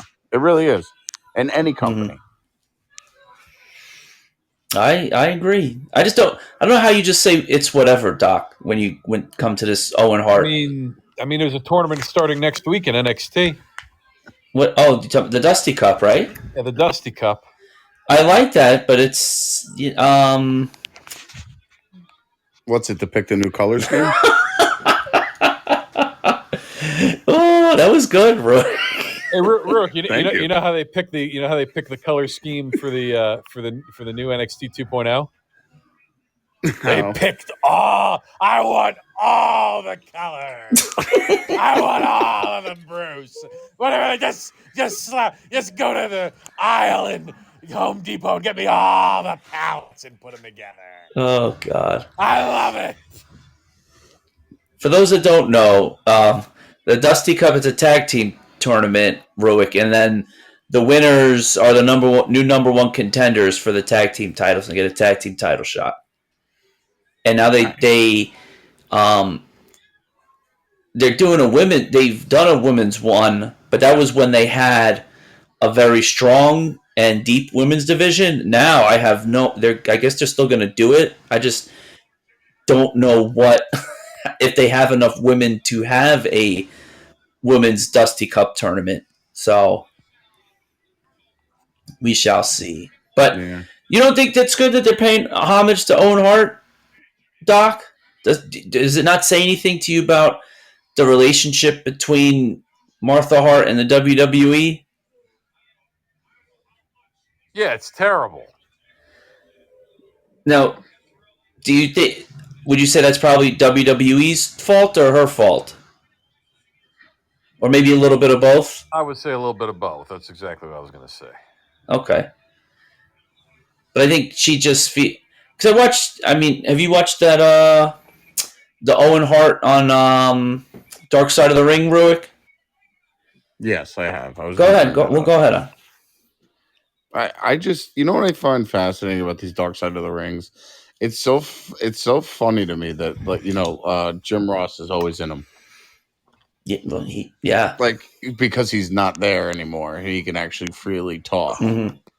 It's what happened was a tragedy, and the whole thing that went down with that, there could have been 2 people that were dead if you really think about it. Owen falling and the ref that was in the ring. Yeah. Jimmy Cordero. Because he missed him by inches. He yelled, look out. Yep. It's tragic. And for WWE just to, whatever, like the Owen Hart Foundation, it's disheartening.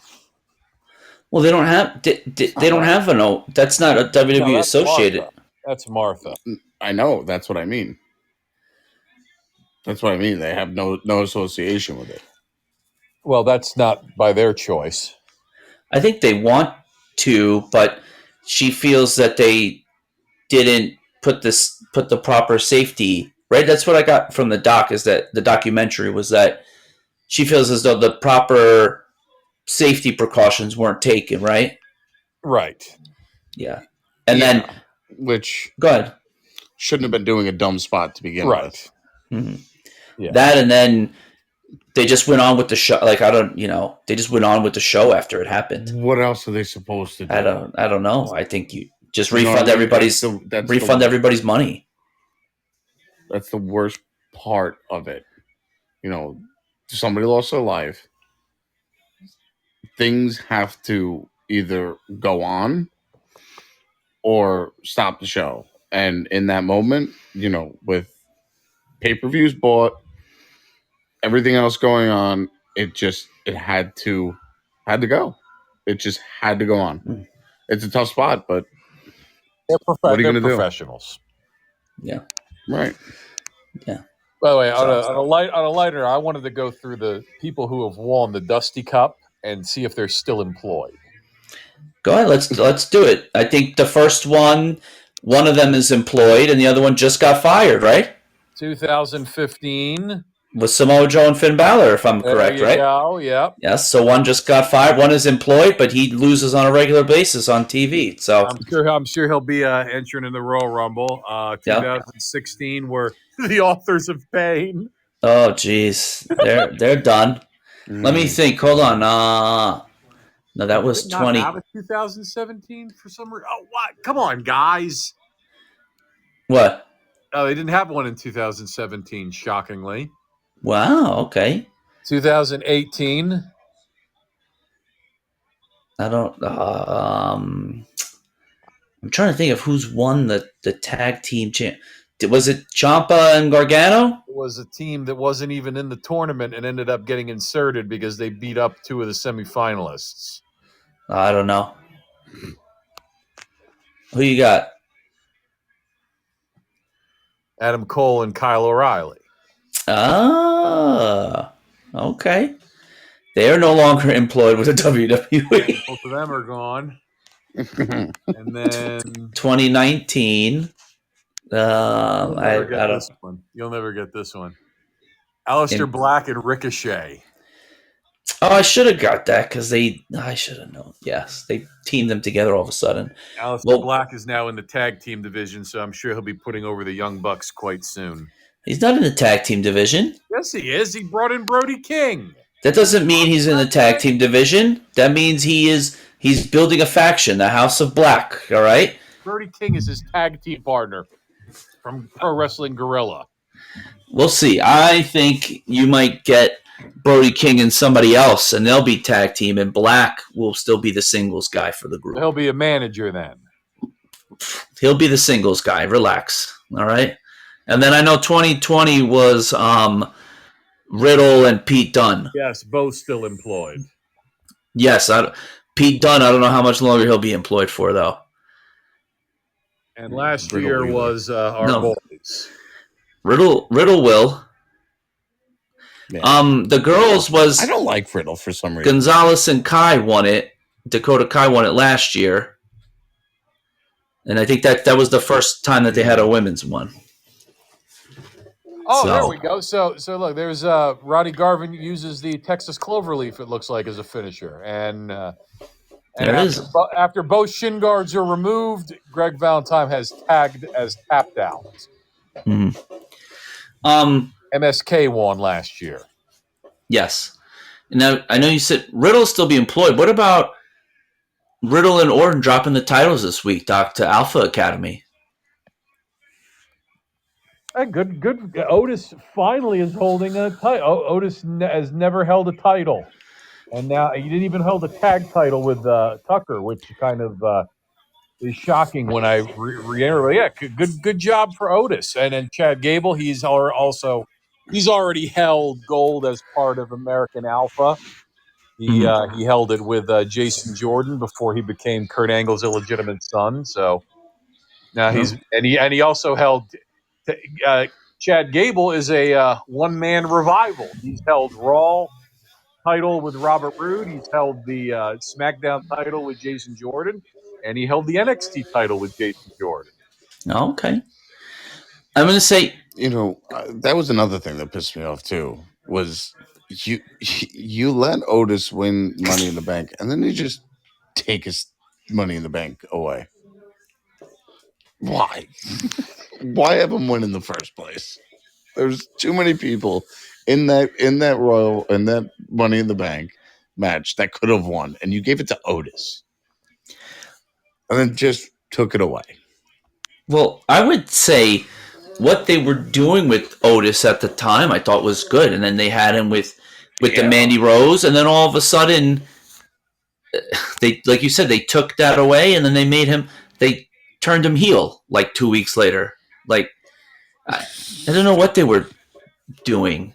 I loved Otis. I named my dog after him. Oh wow! Look at you. I think he's funny. Exactly, because my dog is just dumb and he's funny, and we were like, Otis. That's it. His name's Otis. You know what it was, Ruic? Was that he was never meant to get over, and he got over with the crowd, and then they just said, "No, can't have this. We're going to turn you heel, put you in a tag team with Chad Gable." So, Zack Ryder. Yep. That was the thing that pissed me off at him too. By the way, guys, gets himself over, and they just. Oh, Rook, you need to turn the volume down a little bit because I think I hear Mr. Perfect cutting a promo right now. For the 2022 tournament, I have some tag teams that have made it into the tournament already. Well, before we get to that, Doc, does Riddle and Orton losing the title say more about that they're going to prime them for a WrestleMania match? I'll know for sure after the Royal Rumble. Well, yeah, I'm saying, to me, this is booking 101 for WWE. Granted, we just got a breakup between Rhea Ripley and Nikki Cross, so. Yeah, but come on, how many times have they done the same storyline in the women's that they're doing in the men's?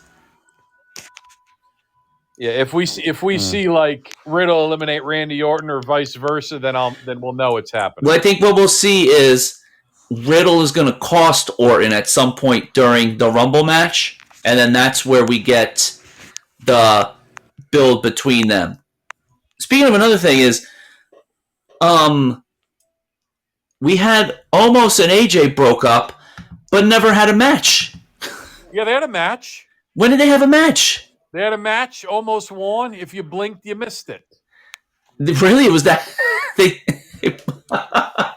and then AJ moved on to Grayson Waller, and they never brought up him and Omos ever again because it was an embarrassment for AJ, and like Mike, you got like I'm like this Omos guy. I'm like, are you clamoring for an Omos singles run? Me? Yeah. Are you like clamoring for an Omos? Are you like sitting on the edge? You say, "Oh my God, I can't wait to see Omos go on a singles run." Now, granted, he has gotten a lot better than he was a year ago, but it's just like, oh yeah. I'm like, are you invested in this guy? Anyway, do you want to see Omos eliminate 14 people in the Royal Rumble? Because it's going to happen in 2 weeks. I motherfucking guarantee it. Oh yeah, I'm sure. It's just like enough with the big dudes that you just have to push because they're big dudes. There's big dudes that I care. Ridiculous. I mean, Braun Strowman had like personality, but this guy is just like I don't care. I don't fucking care. In a Smitty T Flamingo in the chat, Omos is going to be the next Diesel. I think that's like a reach. That guy wishes he could be the next Diesel. Like that would be far than Diesel. What? Closer to Test than Diesel. Yeah, I get what you're saying. I totally agree with you. I'm not clamoring for anything Omos on his own. But if you're the WWE, you put him next to AJ, right? And then you're going to have him break up. don't you want AJ putting this guy over to like the moon to try and make him? Right. So, but you're like, gonna, but you know, we want AJ to put him over, but we don't want to kill. So that's why AJ went like immediately into this Grayson Waller feud, which he ended up winning, thank God. Now, if and then AJ brought back LA Knight. Now, to tell you what, I don't know about you, Sarge, but I would love to see an AJ Styles LA Knight tag team. Yeah, I think that would be good, but I don't want to see it on NXT 2.0. Yeah, I want. Well, I think LA Knight's going to be in the Royal Rumble. So Okay, but what, like, to me, doesn't Almost an AJ, if you're gonna have that, that's a blow off match. Shouldn't that be on a premier live event? but Not again, on a. yeah, you don't. Do you want to bury? You want to bury AJ Styles on a premier live event? He was buried alive at WrestleMania 36. So against the Undertaker, it wasn't against Jordan Omobogos. well, I mean, you don't bury him, but I'm saying you could have him put over Almost at a premier live event, not on a random Monday Night Raw in 30 seconds that I didn't even see. By the way, we bring up Bruce all the time, and here he is in the ring with the sensational one herself. Yes. So give us the teams that are in this that already announced for the Dusty Cup, Doc. Edris Enofe and Malik Blade, who qualified on Tuesday night. We got the Creed brothers. We have Legado della Fantasma, and we actually have a match, which I think is set up for next week. The Grizzled Young Veterans versus Jacket Time. Who is this that's coming in just as Dusty Rhodes? Oh, that's Sapphire. Okay, I don't know. So this is Dusty's manager was Sapphire. Okay. So those are the teams we got for the Dusty Cup, huh? Oh, and then the women, we don't. There's two teams, and they're set up for a match. I guess it could be next week. It's Casey Catanzaro and Caden Carter, who now do a concert goer gimmick. I guess is the only thing you can call it. Yes. And Indy Hartwell and Persia Parada. Well, those are the only actual women's tag teams that they have in the NXT. Well, no, there's also Io Shirai and Zoe Stark. Well, I think Zoe Stark's still injured. She hasn't been seen since they lost the titles. I thought I heard she was cleared, so she might be. I'm just saying we haven't seen her since she lost the titles. Remember Io? Don't forget Toxic Attraction. Well, they're the champs. They won't be in the tournament. They might be. You know, it doesn't. It's not always. It doesn't always start like that. I mean, sometimes the champs are in the tournament. Well, it's supposed to be for the number one contendership, so that you can then get a tag team title match. So I'm trying to look back here and think who was. We'll see. This is right here. So the back in 2020 Undisputed Era were the champs. They lost in the second round, and then they faced the Broserweights after they won. After they were driving around with the trophy in a golf cart. Yes, I remember that was good. But speaking of Broserweights, like you said, Dunn just lost to your boy Tony D'Angelo, who I'm a big fan of Tony D'Angelo. Hey, but he's got to be done in NXT, right? What else can he do?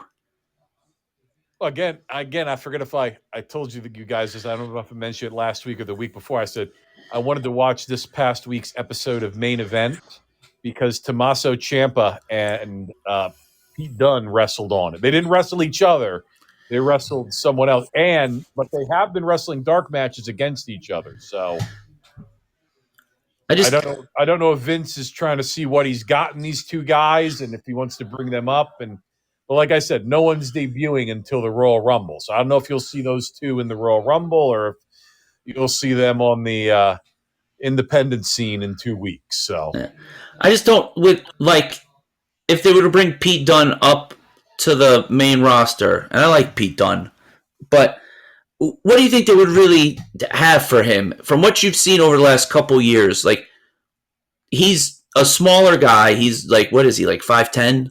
He's not a tall guy, and he's not very big. So, I just don't know what they would have him do on the main roster. Like what Feud with Finn Balor. I don't know.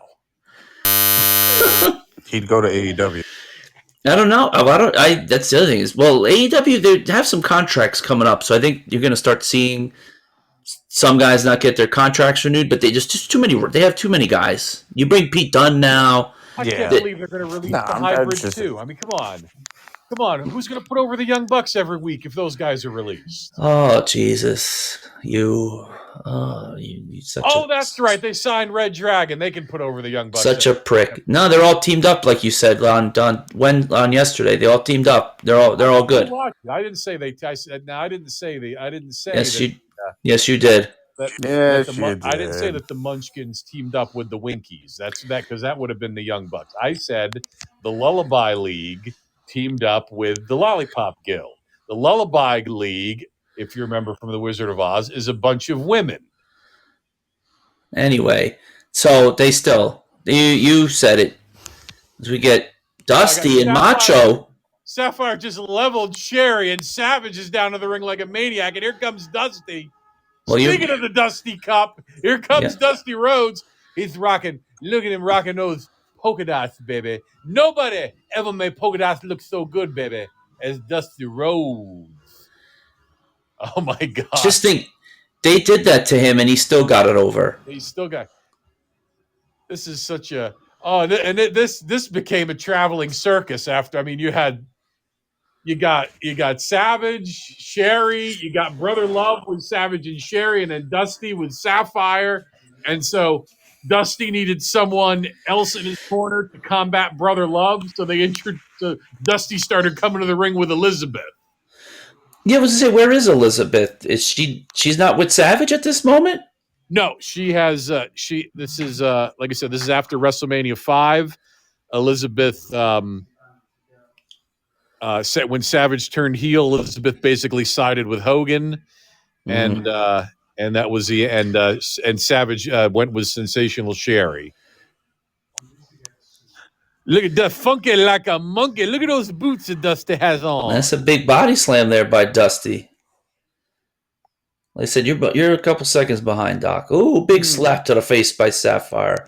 I just think it's sad that they did this to him. But he still, like you said, he still got it. Look at the place going nuts for a guy wearing fucking polka dots, black and yellow polka dots.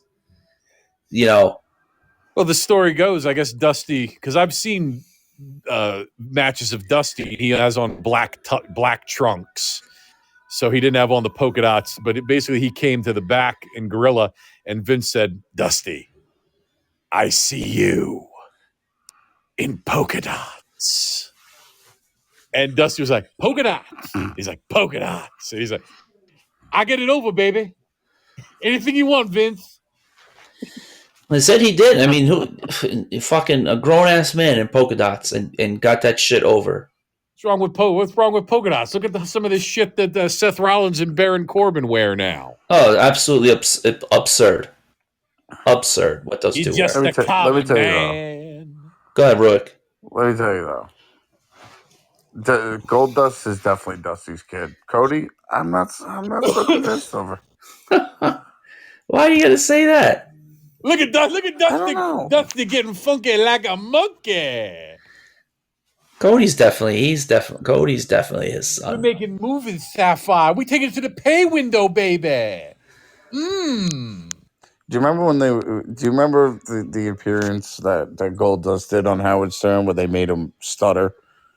When he got electrocuted in the WWE. Don't you remember that? So stupid.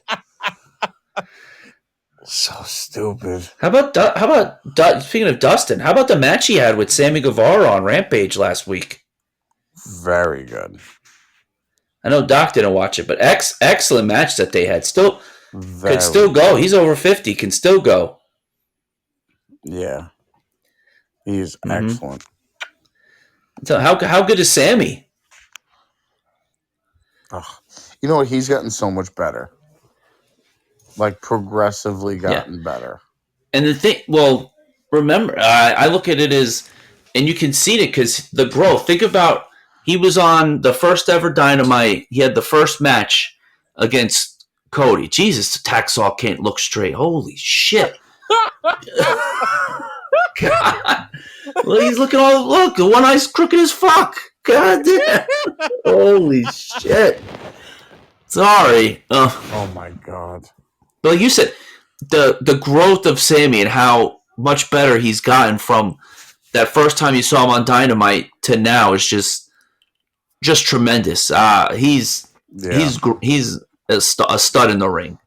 I just hope he doesn't get hurt. He takes a lot of chances. That's the only thing I worry about is him getting hurt one of these days. I'd be more concerned about Darby Allin than I would about. Well, Darby, yeah, Darby does it to himself. But that one move when he does like the tope suicida through the ropes, the amount of force that he hits he like bounces off the guy. Oh my God! And into like the guardrail. Like I've never seen someone hit that move so hard. He goes full force, like as fast as he can. If he misses something, he's going into the fourth row. Yeah, there's going to be a lawsuit. They should put up the plexiglass that they had around. Yes, in WWE. but he'd probably break through it, just in case.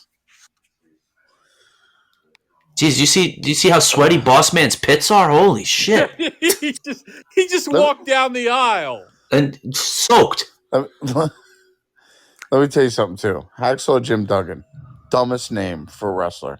He carries around a 2x4. A hacksaw is used to cut metal. Tell it how it is. His name's Hacksaw. He carries around a 2x4 and a big American flag. I don't get it. I don't get it. And sticks his thumb up and says, "Ho!" Like sticks his tongue out like a 2-year-old.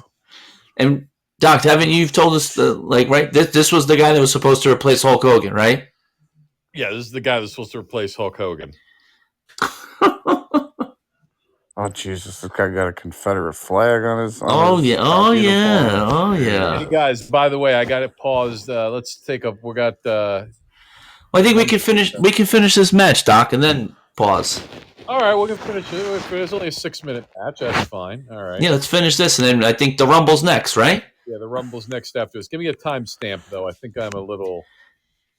I'm at 1:14, 38, 39, 40. God. Yeah. Yeah, I'm gonna be heading out after this. Okay. Because I gotta be up. We appreciate you hanging out with us, Ruic.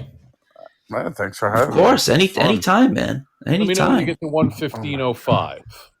Okay. Another 8 seconds, all right? We got 1:15:02, 3, 4, and 5. There we go. All right. Get ready for the worst match of the show, everyone. Here we go. I mean, is it a surprise? It's fucking Hacksaw Jim Duggan and the Big Boss Man. How bad do you think it is, guys? It's not -5. It's not even -4, but give me a guess. -3. -1. Split the difference. It's -2 and a fourth. Jesus. I don't know how he gets it. How do you get you know what? This is not a 2-star match, but it's definitely not a 3, but it's closer to a 2, so I'll give it 2 and a 4. Well, maybe you look at his how bad a match is, right? Because you go, it's almost like when they do the dunk contest, Doc, right? They give a 10, but then they see something better. Well, now how do you give you can't give another 10. They should do the 9.87 just in case, So I look at it as if you give a match a 0, but then another match is worse than it, you can't give that same match a 0, right? You gotta. Then that's how you go with the negative. Right. That's why Dave is this is a 5-star match, but now he's giving out 6 stars, 7 stars. Well, remember, if you're in the Tokyo Dome, 8 stars, all right? I don't think he's going higher than 7, though. Did he give Okada an Omega 7 at Wrestle Kingdom? I think he gave that 6. I thought he gave some. No, maybe he gave Okada and Omega. I was the 7. I can't remember which one he gave the 7 to, but it's probably that one. I could have sworn he gave it to an AEW He might have given 6 to an AEW match. I don't know which one. Okay, I don't know. I don't really keep up with it. I know, like, the big thing is the Tokyo Dome, and like I'm assuming Omega and like, to me, they said people talk about that's like the greatest match they've ever seen. So I don't know. I've always been impartial to Shinsuke Nakamura versus Kota Ibushi, but I think that was the first New Japan match that I've ever watched. So Nah, CM Punk versus Undertaker at WrestleMania, hands ooh, down. okay. Some will say that's not even his Undertaker's best WrestleMania match. No, of course not. Another one to throw out there, Ruic, which we will be watching in a couple weeks from WrestleMania 13. Steve Austin and Bret the Hitman Hart in an I Quit match. Ooh, that's a good one. I don't think he doesn't give that 5 stars, right? That's like 4 and I think a half. I'm pretty sure he gave that 5 stars. Okay. I wasn't sure if it was 5, but I know he gave it a very high rating. They say that's the match that put Austin over. Yes, it was. The blood all coming down the face, and he wouldn't quit. He just passed out in the sharpshooter from the pain of the sharpshooter. Passed out. Oh, look at Slick! Remember when Slick is choking Hacksaw with the chain. Go ahead. What did you say, Ruic? Do you remember when that used to be a thing? The match ended because they passed out. I wish they would do that more. That's how all matches, and they don't do the raise the arm 3 times. They don't do nowadays. You see the match ends due to referee discretion, like in MMA. Well, I wish they did it more. They do. It's usually see the tapping out. You don't see the passing out as much anymore. Yeah, the arm raise, the 3 drops. Oh, that used to be great. I used to love that. Oh god, this match is terrible. Holy shit. Oh my god, could we hold any more? It's just I don't know. Rick doesn't like the Confederate flag there on Big Boss, but that usually sets Ty back off when he sees it. The thing is Rook, then we've watched him in WCW and he's changed the gimmick, but he's got it tattooed on him too. And he would wear no sleeves, so then you'd see it then too. It's like, well, Rook, wasn't it like up until like 1999? Didn't they fly the Confederate flag underneath the Georgia flag at the Capitol in Atlanta? Yeah. Well, one of them we used to have in one of our local promotions. They used to be the dirty rednecks, and they used to come out. I just want to say, a moment of silence for the fallen Confederacy. And the guys were like the most liberal people ever, but it was just so funny. Like, I personally knew them. It was just the best gimmick. Right. For them. It's like Ivan Koloff, the Russian bear, Russian chain. He was from Montreal. And his son, his nephew Nikita, was from Minnesota.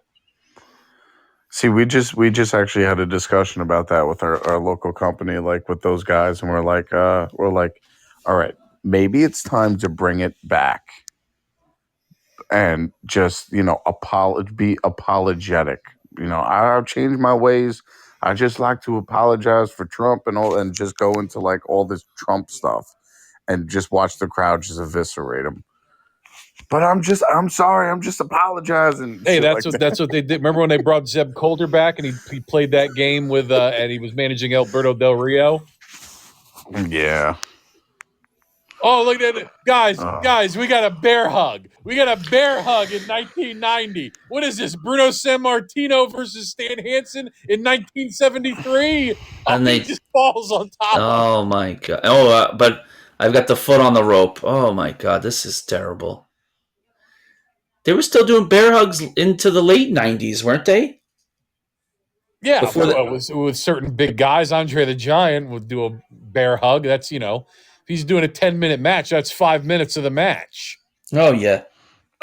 And Rook, you talk about Duggan coming out carrying the flag, carrying the carrying the 2x4. Do you remember when he beat did he beat no he beat Haku to become the king? He was the king. He had a crown. He had a cape. He had a flag. He had a 2x4. God. Bobby, he looks like a junk collector. Yeah. Jeez, how much longer is this match gonna go? Oh my god. This is still going. God damn. By the way, we wish Hacksaw Jim Duggan the best. He's suffering from cancer, and I can't remember what was it in remission or was he in treatment? I can't remember what you guys remember or. No, I didn't even know. I hope we do wish him the best. Yeah, we wish Hacksaw the best. I might be making jokes, but hey, let's we don't ever that stuff sucks, Hey, but this guy absolutely. came out. He came out with the 2x4. He went hey and chanted USA, and everyone responded. He was over. Yeah, until the bell rang, right? Just like the Ultimate Warrior. Until the bell rang. Oh, come on, finish the Boss Man Slam. Come on, just finish this already. Jesus, put him out of his misery, Boss Man. Now Boss Man's going up to the top. Oh my god. Oh my god! You know what's so funny about this too? The 1990, you could still see the trail of lights, like the steam coming off the lights. Oh, you mean from the camera, like when someone takes a picture? Yeah. Or like the lights. Yeah, I know what you're talking about. The video is terrible. It's not bad because think about if you'd watch this on tape, they'd be almost like fuzzy looking. At least it's still clear. What the fuck was that? Doc, what the? They ran into each other, so they both fall, like they bumped heads? That was a -2 and a 4-star move. That's what that was. I guess this is exactly why you got -2 and 4 stars. Oh, there's a Doctor of Style. The Doctor of Style gets creamed.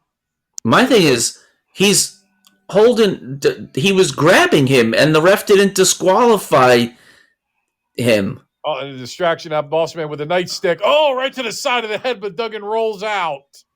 No, I think he saw him using the nightstick, so he called for the bell.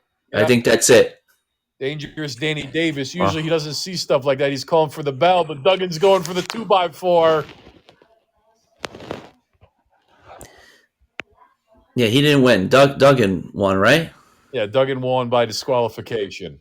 And Mercer gonna hit him. Match is over. Oh, right. Look at the bump. That's the biggest bump I've ever seen the Boss Man take. And here comes the Doctor of Style. Oh, jeez. He's going to hit Slick with it. Right in the ass. Right in the ass. Oh, my God.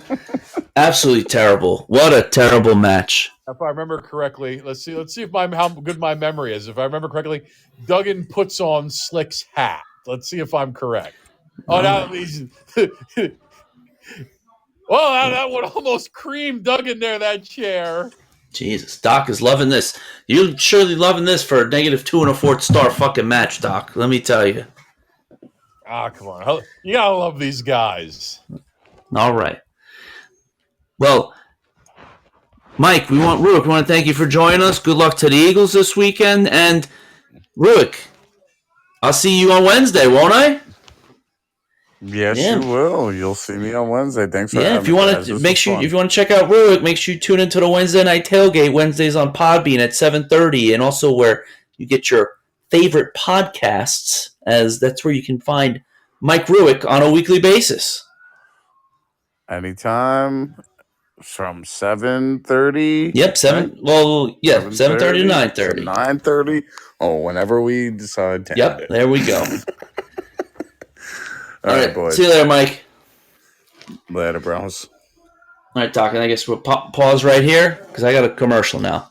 Yeah, we're right at right where we got that break in there, and the rest of it we even have a commercial. I'm at 1:26:20. Let's do it right there. And okay, you want to come back in like 5 minutes? We'll just come. Take 5. What time is it? Yeah, take 5. Yeah, let me use the bathroom. Yeah, I just need to use the bathroom. So yeah, go ahead. So what you said? It's 1:25. What? I'm at 126.20. 126.20. I'll make sure I stop there. All right. Stop right. It's right on Sunday, April 1st, Toronto, Canada. Okay. 126.20. All right. All right. All right. Play. And there it is. April 1st at the Sky Dome, Toronto, Canada, WrestleMania 6. Oof. We're going to get a preview of that here. Yes. So, are we going to get a bunch of these interviews? Is that like a bunch of backstage promos? Is this kind of like the intermission before the Rumble, Doc?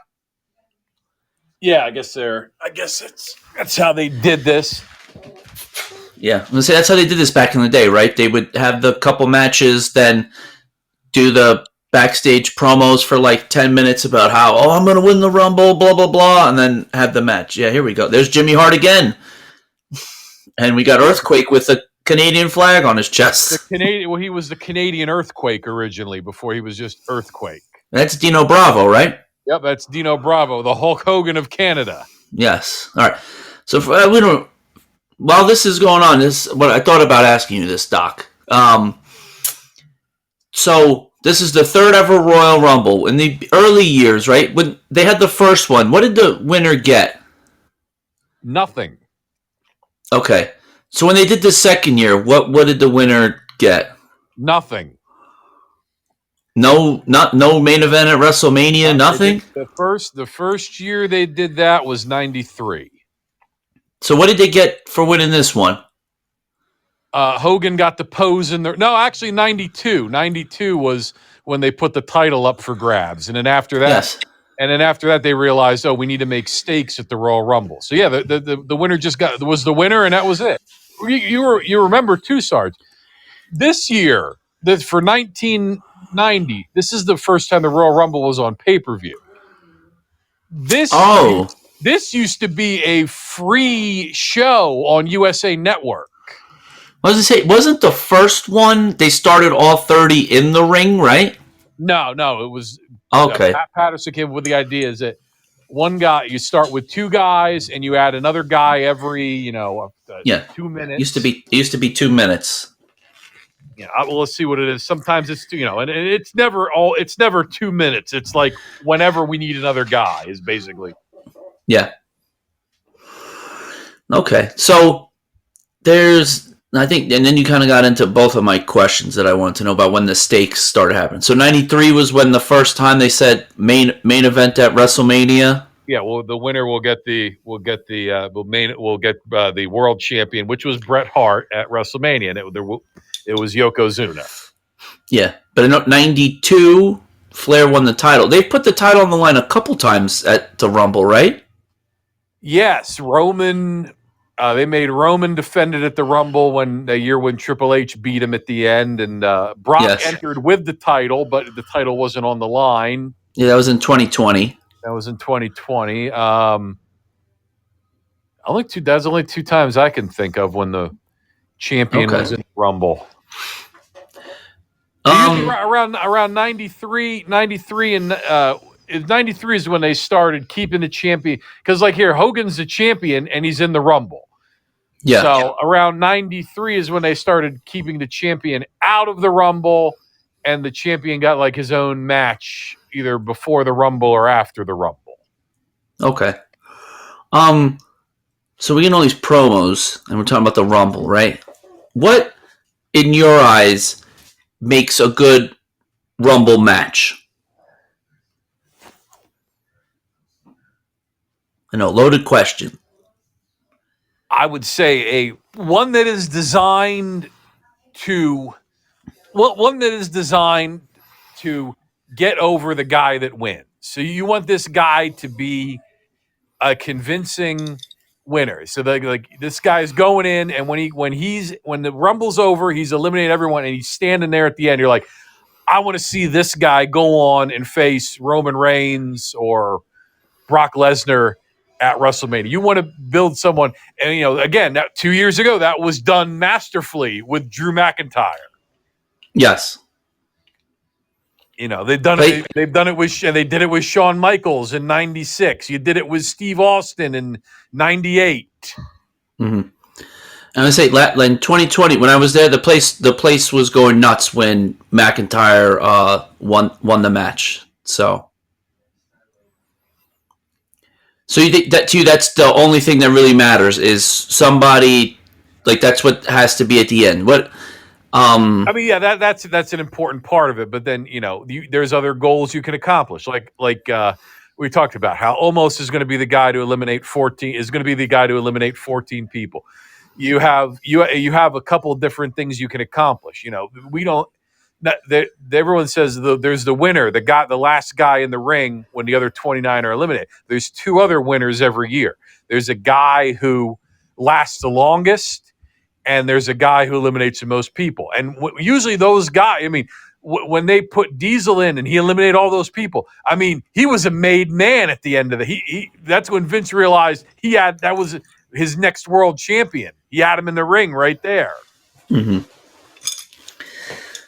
I just think it's a difficult match because it's an hour-long match that you want people to be invested in, and you got to keep them entertained for an hour. So you have to build spots in, and then I think the surprises, you have to put those in, and sometimes they do a good job, and then other times they definitely I think fall short with the surprises that they have at times. Yeah, I know the surprises. It's like come to see who becomes the top contender, and then it's come for the surprises. But 9 times out of 10, the surprise is never going to win. I know, but that's still, like I said, you also have to entertain. Oh Jesus, really with this crap? You have to entertain, for 60 minutes. So that's very difficult to do at times, when you only have so many people and you have to use the surprises to entertain all these, entertain everybody for a whole 60 minutes. So, right. Something we didn't touch on, Doc, since we got Savage cutting a promo here. Jade Cargill, the first ever TBS champion. Were you surprised that they picked her? Not after what happened last week. I knew that's what you were going to say.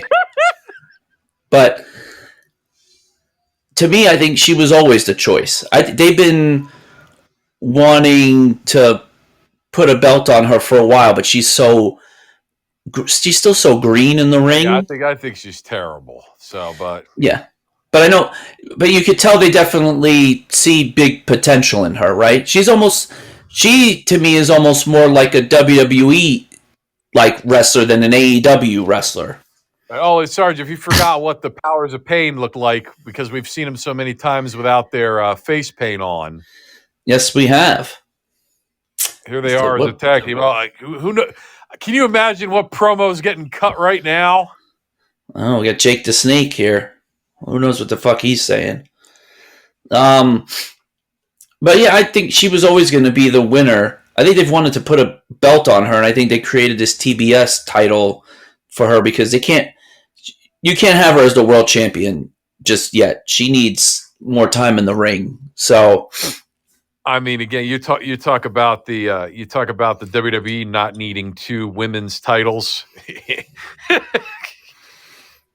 Well, I'd say this: WWE probably has the better top of the card wrestlers, but I think AEW has done a better job of building women and having better feuds that they could use 2 belts better than actually WWE can.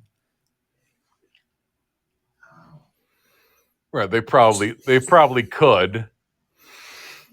It's just when you only have 12 women on the main roster, you can't have 2 belts, Doc. And then women's tag team championships as well. It's just there's just not enough belts to go around.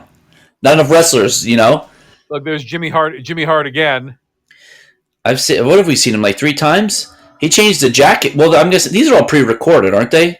That's another thing. You notice Jimmy every time Jimmy comes out with someone different, he's got a different jacket on.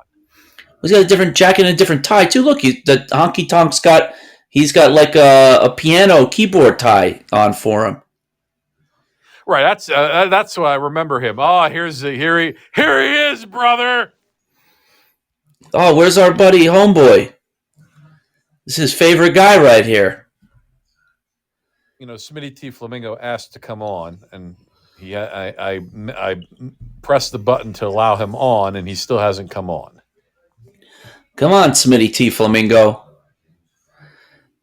We got a little over an hour to finish. It'd be nice for you to come on. We can get, I have some questions for you. We haven't heard any sound bites for the whole show. Well, we can do without the sound bites, all right, Doc?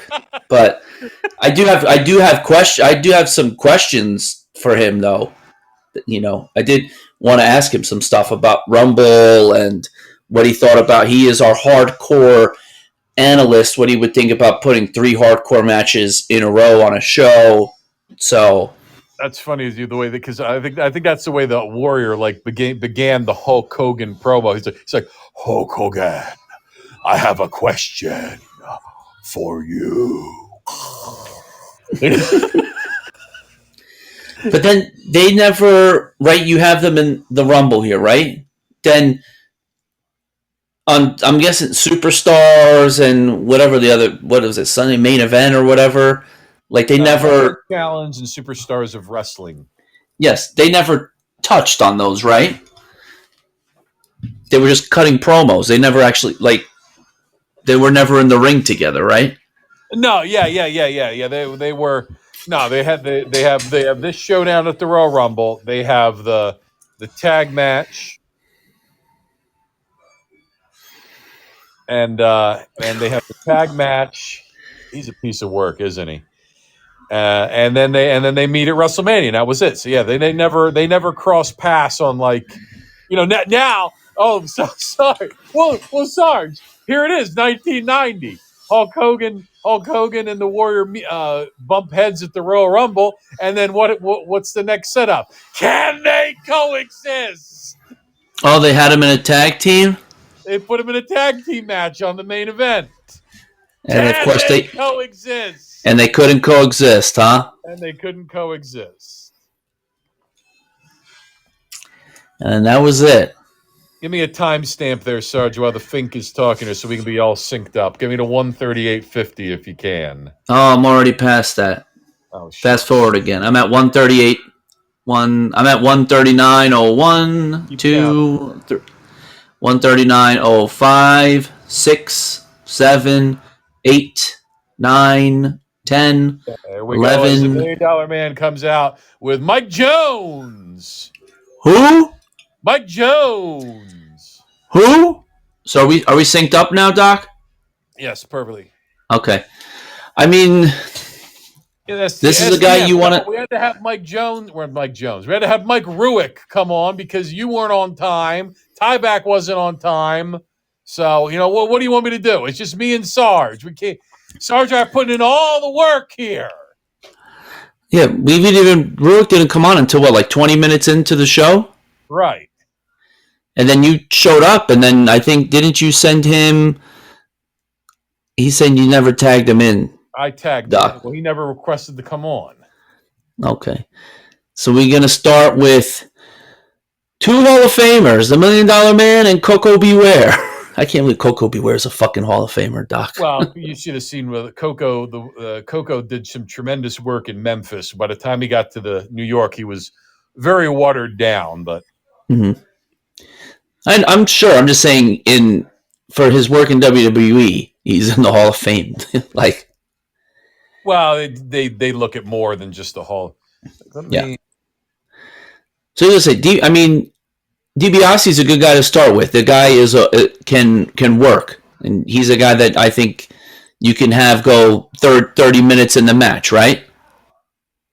Right. Yeah. Ted DiBiase here is he's the back injury hasn't really affected him yet. So yeah, he's a perfect guy you want to start with. Mm-hmm. The Continental. So yeah. Coco Beware is a 6-time NWA Mid-American Heavyweight Champion. Okay. But then, what did he win any titles in the WWE or WWF? That would be no. Okay. Oh, he is also a two-time USWA Unified World Heavyweight Championship. The USWA title is the combination of the AWA title and the World Class Championship Wrestling title. That's the one that Jerry Lawler's won like 50 times. Okay. Let him with the flapping of the bird like he's a fucking bird. Jesus. And that's it. And Coco is gone. Coco Beware has been eliminated. What year was when the Demolition were the first to win? Was that the second Rumble? I thought that was the first. Okay, so it was the first Rumble. They had Axe and Smash as the first one. I think that was '88, and then they were number one. They were 1 and 2, and Andre the Giant was number 3. Yeah, but they were 1 and 2 and went at it, right? Like they didn't even. They wrestled for a few minutes until Andre came out, and we get Marty Jannetty. Well, he's someone that you can have go for a while. I think Marty's going to go pretty fast. I'm sure he is, but I'm just saying if they wanted to, he's a guy that they could have do 12 to 15 minutes in the match. If only Smitty was here to tell some of his Marty Jannetty stories. Oh yeah, we want Marty Jannetty stories. What Marty Jannetty stories? What did he didn't do anything once he left WWF, right? Marty Jannetty is a former Intercontinental Champion. Well, yeah, I know. He beat Shawn Michaels. That was like for going through the glass. That when he finally came back, they gave him the title, right? You know what's funny is that Shawn and Marty Jannetty are also tag champions, but neither of them won it with each other. They never won it as the Rockers? They won it in a match against the Hart Foundation where the second rope was broken. So the match was thrown out because of that fact. It was a 2 out of 3 falls match. I know they were very as the Rockers. They never won the WWF Tag Team Championship as the Rockers. Shawn won it with Diesel, and Marty Jannetty won it with Sean Waltman. Yeah, some would say the Rockers are probably one of the most popular. There he goes. Went for a crossbody, eliminated himself. DiBiase dug the crossbody, and Marty went from the top rope to the floor. Yep. That was an interesting elimination. Yeah. Let's say they're probably the most popular tag team to not win the titles, right? I would probably say so. Yeah. I just remember they were in a time where, not everyone was winning the world title and the Intercontinental title. Yeah. But I just remember the tag titles usually changed hands every couple months. So. Yeah. I just remember they were they were super over back in the early 90s before the barbershop incident. Sarge, you want to play 21? I've got 22. No, I'm good, man. Blackjack, I've got 2 of those too. No, I'm good. Get Jake the Snake here now. Oh, look at this. DiBiase goes through the middle ropes to meet Jake on the outside here.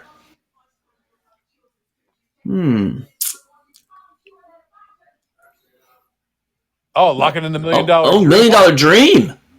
Oh. Look at Snake. Snake smartly gets out of it by putting him into the ring post there. Wonder what type. Did we see everybody that was going to be in the Rumble in those promos? Was that all 30 competitors? I didn't feel like it was 30 competitors. It was probably like 20, right? I'm trying to think. We saw Rick Rude and Haku were earlier. Yes. There's anyone on here who wasn't in those promos. And we saw Andre the Giant earlier too, right? Oh, I didn't see a promo from the Red Rooster. Oh God, he's in this. My God, think of the Terry Taylor. After Terry Taylor he survived the NXT cut. So Terry Taylor, Steve Corino, Shawn Michaels and Prince Albert are going to be the only people who are left in the fucking performance center. I mean, you need people to teach these kids, right? Who's teaching these, especially when you're getting like these kids are gonna be greener than green because they're gonna be straight from fucking college. Oh, we get the Macho Man here. Look at this outfit. Macho Man going right after Jake the Snake. That's a lot. That's some a Hall of Fame class right there. Oh yeah. And Sensational Sherry on the outside. Yeah. And Mike Jones. Well, we've had 4 Hall of Famers so far, right? 4 out of 5? The Rockers, 4 out of 5. Yeah, 4 out of 5. I'm saying Jannetty's not in, right? Yeah, the Rockers are not in. Yeah, and neither is Jannetty on his own. So yeah, 4 out of 5. How many times? They're not going to put in the Rockers because how many times is Shawn Michaels going to go in as he's going to be like a 5-time Hall of Famer if they put in all the factions that he was in. Well, he's a 2-time, right? For DX and himself. So I don't think anyone will go in more than 2 times unless the only one who would have been 3 times would have been Ric Flair if they put in Evolution as a group. I thought they were going to. Not until Randy retires. Because then Triple H will be a 3-timer. Yeah, Triple H would be a 3-time. No, Triple H is only because he's not. Well, yeah, because he's for DX, but he'll be. Come on, you don't think Triple H is going to be a Hall of Famer once he finally retires? Well, Vince keeps firing his people. Triple H might be in AEW sooner or later. Well, I still think Triple H is going in the Hall of Fame. Oh, it got getting even better. The Hot Rod. I mean, you got the right guys to have guys go to be in the match for a while here, right? With Piper. I never liked Roddy's hair when it was this long. Mm-hmm. But my God, DiBiase, Jake the Snake, Roddy Piper, and Savage. And Savage, yeah. I'm just saying you got the right guys for these guys to be in the match for a while to eliminate some people, Because the guys like the Barbarian and them, they ain't staying in the match very long. I was gonna say it wasn't this year. It's not this year. It's when the Warlord has his Mad Max gimmick on. Well, the Warlord one year I forget if we even watched that one. He comes in, he gets in the ropes, he turns around and flexes. When he turns back around, Hulk Hogan clotheslines him over the top rope. We might have seen that one already. I don't remember, but I wouldn't be surprised. We watched a lot of wrestling. It was almost like when Kane clotheslined Santino Marella over the top rope. Yeah, within 2 seconds, and he goes, "I wasn't ready. I wasn't ready. Yeah, I'm sure we have. We've watched a lot of wrestling in the year and a half I've been on the show, Doc. We watch one pay-per-view every week. Yes. In addition to the other 7 hours of wrestling that we watch a week. Oh, geez, I watch way too much fucking wrestling. Holy shit.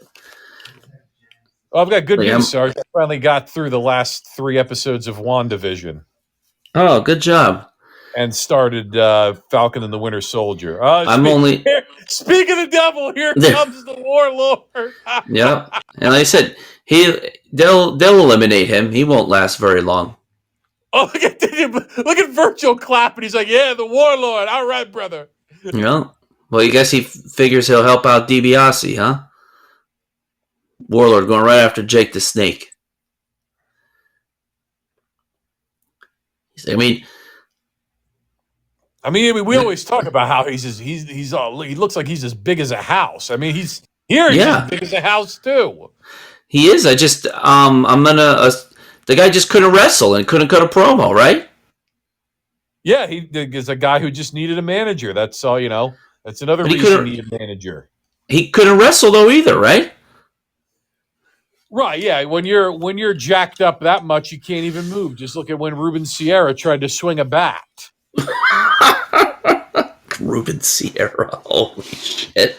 Yeah, remember the Texas Rangers of the mid '90s? You had Jose Canseco, you had Rafael I'm Palmeiro. talking about when I remember he was even bigger when he was on the Yankees. Ruben Sierra was so big he couldn't swing a fucking bat when he was down in Texas.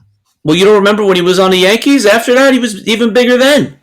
He was, but he did okay. He filled his DH spot pretty well when he was on the Yankees. Oh, of course, you would say that on the Yankees. Do you remember his walking to the plate music? No, I do not. What was it? It was Outkast. I like the way you move. Do do do do. The story goes that they asked him what walk to the plate music you want. He goes, I want that new song, but I don't know the name of it. It goes da da da. I like the way you move. He sang the song for them. Good for him. But you just mentioned, here we go. Now we got Bret Hart, who looks like he's like, did you see the way he was running? Like, it's like he's injured, right? Is he injured?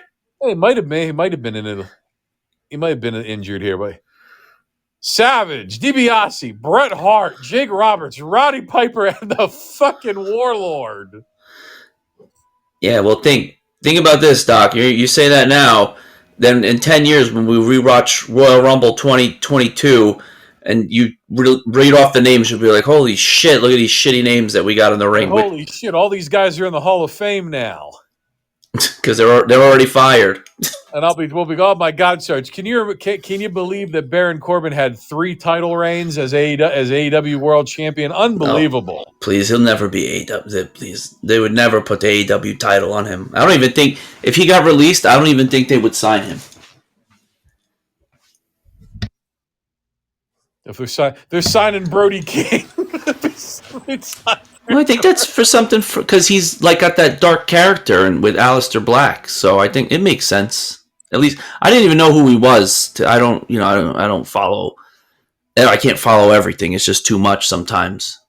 Until they said who it was, I didn't know who it was. You, Sarge, before the end of summer, Brody King and Aleister Black will be the tag champs. We'll see. I think he's building a stable. He keeps saying he's got a couple guys for his House of Black thing. I think he's building a stable. Oh, speaking of Malachi Black tag team, what the hell has Andrade been?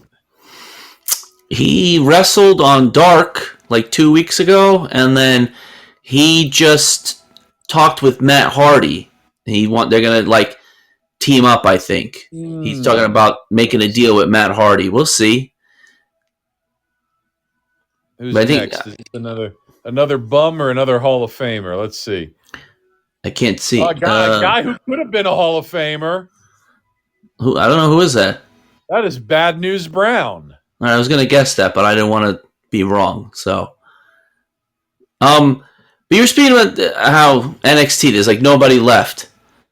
Like who's going to teach? Because these kids are going to be coming out of college with zero wrestling background. Like you have to start from like scratch with these kids. Who's going to teach them? I mean, how many? I mean, I named those 4 names. I mean, really, how many teachers do you need? Well, I think you need more than you need a couple. I think from Snake is eliminated. Savage eliminates Jake Roberts with the help of Ted DiBiase. Look at him shaking hands. We're going to work together here. I think DiBiase was making a motion like a money motion. Like he said, Savage, if you get me to the end, I'll pay you. Well, I think you need a bunch of trainers, Doc, because there's so many different styles, you know? So it's not one style fits all. Oh, look at DiBiase went right. Oh, Jesus. Oh, look, Savage saves him. But, you know, you have different styles and then different psychology. I think the more people that you have down there with brains to pick, the better. You know, obviously Michaels is the ultimate, but I still think you need more than just the 4 guys training everybody. Thinking, who else? Let me. I'm sure they have more than that, but I just think, like I said, to me, Regal was like how you let that guy walk out the building is beyond me. Here comes Dusty. Another Hall of Famer. Yes. Does he go right for Savage? There he goes. Oh, yeah. What a bionic elbow. Jesus. Bionic elbow. Boom, another bionic elbow.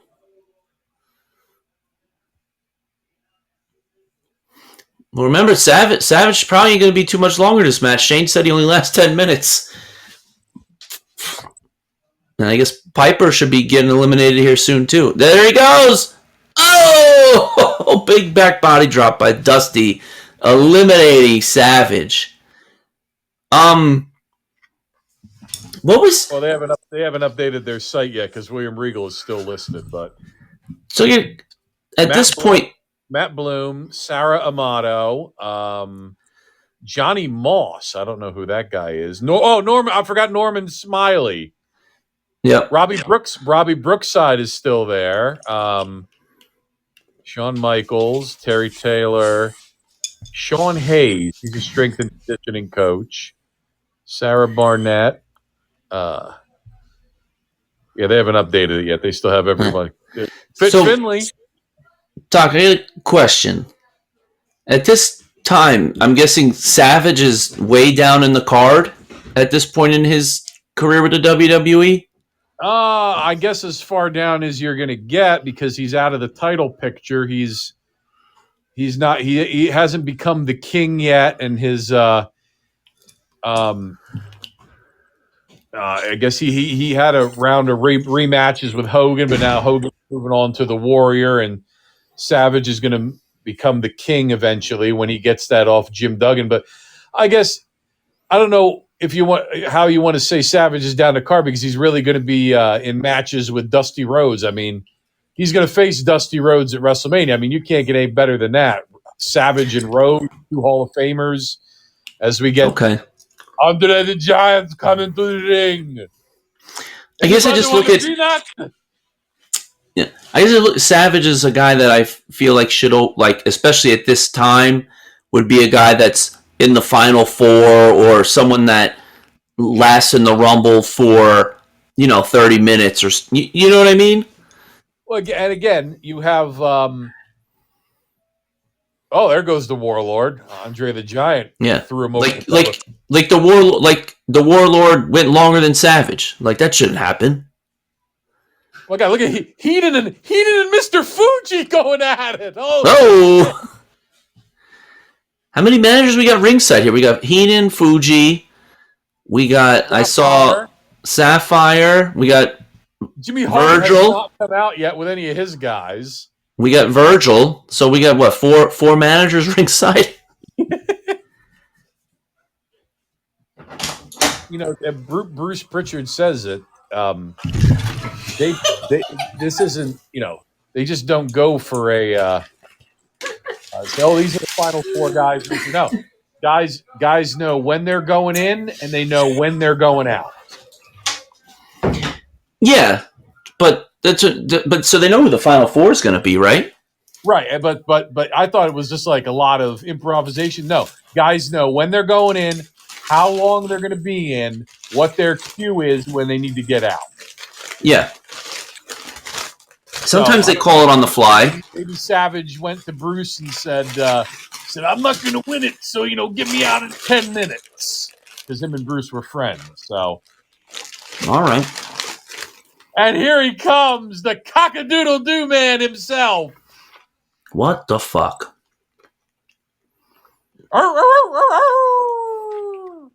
Let's eliminate him quickly, please. That looks terrible. As I just got some Taco Bell, Doc, so. Piper ought to be due to be out of here soon as well because there goes Bad News Brown. Piper should be soon. Shane said he only went 12 minutes, so. And there he goes. There he goes. There it is, Brad. And there you go. Now this sets up the feud for WrestleMania where Roddy Piper paints himself half black to fight Bad News Brown. Didn't we watch that WrestleMania, didn't we? No, we didn't watch WrestleMania 6. Hogan and... We might have to squeeze it in here because if not, we're not going to end up watching it for another 3 years. Oh, this... Okay, so it was six... Okay, we haven't. You're right. Because we haven't seen Warrior and Hogan. Like I said, I couldn't. I knew this was a special request. I couldn't remember why we. But Shane explained that he was here. So unfortunately, Shane's still under the weather. So, and meanwhile, Tyback and Smitty are eating zucchini bread on his porch. So that's why they're not here. You know what, though? I'm glad that they are. All right. Glad that they're breaking bread. Makes me very happy, Doc. Yeah, but he sits in the chat and won't come on the show. I'm ready to break his neck. He just wants to make sure we don't say anything bad about him. That's all. What a ridiculous... That was a terrible punch. Did you see that punch? Yeah. Don't worry. I saw a terrible punch at Hard to Kill. Rhino totally missed, like, by a foot when he punched, like, somebody when he came into the match. Absolutely terrible. Oh, here comes the Axe. He'll be at Axe will be at WrestleCon. Red Rooster eliminated. Good. See you later. Here comes the Axe. There's no smash, not yet. No, I said Axe. The masked superstar going to work on the Giant. No, I'm saying Axe he's going to be at WrestleCon. He's been announced. Yes, both Axe and Smash will be at WrestleCon. So, some context here, Sarge. Axe is going after Andre because Andre the Giant is one half of the tag team champions right now with Haku. Oh, okay. That's why we got you, the wrestling historian that you are, Doc. And speaking of WrestleCon, we will have Christy Schofer on. I will have her on again. I don't think we will do where she's on to actually watch a show with us, Doc. I think I'll just have her on, do 30 minutes to talk about WrestleCon and all the perks of getting it and of going and who's going to be there. And did you see the major announcements that they've had, Doc? I think I've seen them. I can't. I don't want to. I can't remember any off the top of my head. But go ahead. You probably know them a little bit better than I do. The major announcement that they are co-running shows with Impact and New Japan Pro Wrestling that they will be sponsoring. So, very exciting stuff. And I think the other one is they have one with AAA as well. So, big things at WrestleCon. So, it should be an amazing time if you can get down to Dallas for WrestleMania weekend. Which WrestleMania weekend just turned into a celebration of wrestling now, right, Doc? Oh yeah, for all companies, and who knows if there's so many companies there. While they've got some guys there, maybe WWE will open that forbidden door for that weekend. We'll have to see. Yeah. I know we haven't. Well, Haku hits the ring. The last time they did was with the Hardys, but they signed them. That was a great WrestleMania moment when they came back. They were signed before they came through that curtain. I know, but do you know the night before they were at the Ring of Honor Super Show, right? Right. Oh yeah. And they wrestled the Young Bucks in like a ladder wars or something like that. That I still couldn't believe because that they had wrestled the night before on something else. I was like, there's no way that the Hardys. I was hoping that they'd show up. I was like, no way they do it because they just wrestled the night before. No way Vince would let them do that. Sure as shit, that music hit in the place. If that place had a roof, it would have been fucking gone, Doc. I forget if I brought it up, but my dad and I were watching that WrestleMania. We're sitting there, and the New Day is teasing, like, who could it be? Who could it be? My dad's like, they're going to enter themselves in the match. And and right at the last second, I turned him and I went, it's the Hardy Boys. Mm-hmm. And then their music hit. He's like, you called it. Mm-hmm. The fans were all calling. They were saying, delete, delete, delete. You could hear it while they were talking, but it was great to, like, having the New Day just gave it that little extra, like, as them being the host and them started walking, it gave that little like, I guess it's not going to be the Hardy Boys. That when their music hit, it made it even. When I turned to my dad and said the Hardys, I was probably maybe 49% sure it was the Hardys. Mm-hmm. I probably was more when the New Day. I was probably more convinced that the New Day was going to enter the match. Think about that. I wonder how wrestling history would have been different if the Hardys do not enter that match. Enzo and Cass are probably your Raw Tag Team Champions. Probably, but they probably don't even have a ladder match. They probably just would have had a match. Right. And I think that's what gave it away to me was that Raw before that WrestleMania, they all of a sudden made that match a ladder match. And I'm thinking, none of these teams are like high flyers because you had the Good Brothers, you had Enzo and Cass, and then it was like, Cesaro and Sheamus? Yeah. So I'm like, what? There's no point. Why would you have a ladder match with these three teams? That doesn't make any sense. So I'm like, it's probably the Hardys are going to come back. By the way, we got Smash in the ring now, so now we have Smash, Axe, and there's Haku. Dusty's working on Haku there. Sarge, do we ever see the Hardys in the WWE again? Yes. Maybe a one-off, but not like full-time, but I think you get a one-off for them at some point. You know what I've learned in this business? Never say never. Never say never. Yeah. I think you get them, like I said, you get them one more time. I just think one last match with the Hardys, maybe even Edge and Christian. I've said this before. If you would have asked me, is there anyone that Vince McMahon will never put in the Hall of Fame? I would have said Medusa. Well, he put her in, didn't he? He put her. When Medusa went to Hall of Fame is the moment I realized anything can happen. Who is this guy coming to the ring with making all these weird movements? That's the one-man gang. Oh my god! But he's Akeem, the African Dream, which, strangely enough, is a rib on Dusty Rhodes. All right. Because One Man Gang used to come out talking jive. So basically, it's a rib on Dusty Rhodes. And I thought once Dusty showed up that they got rid of the Akeem character was go. Oh my God! And there goes Andre Demolition. Andre is done. Andre the Giant. Look at the crowd pop. Wow. God, they hated Andre.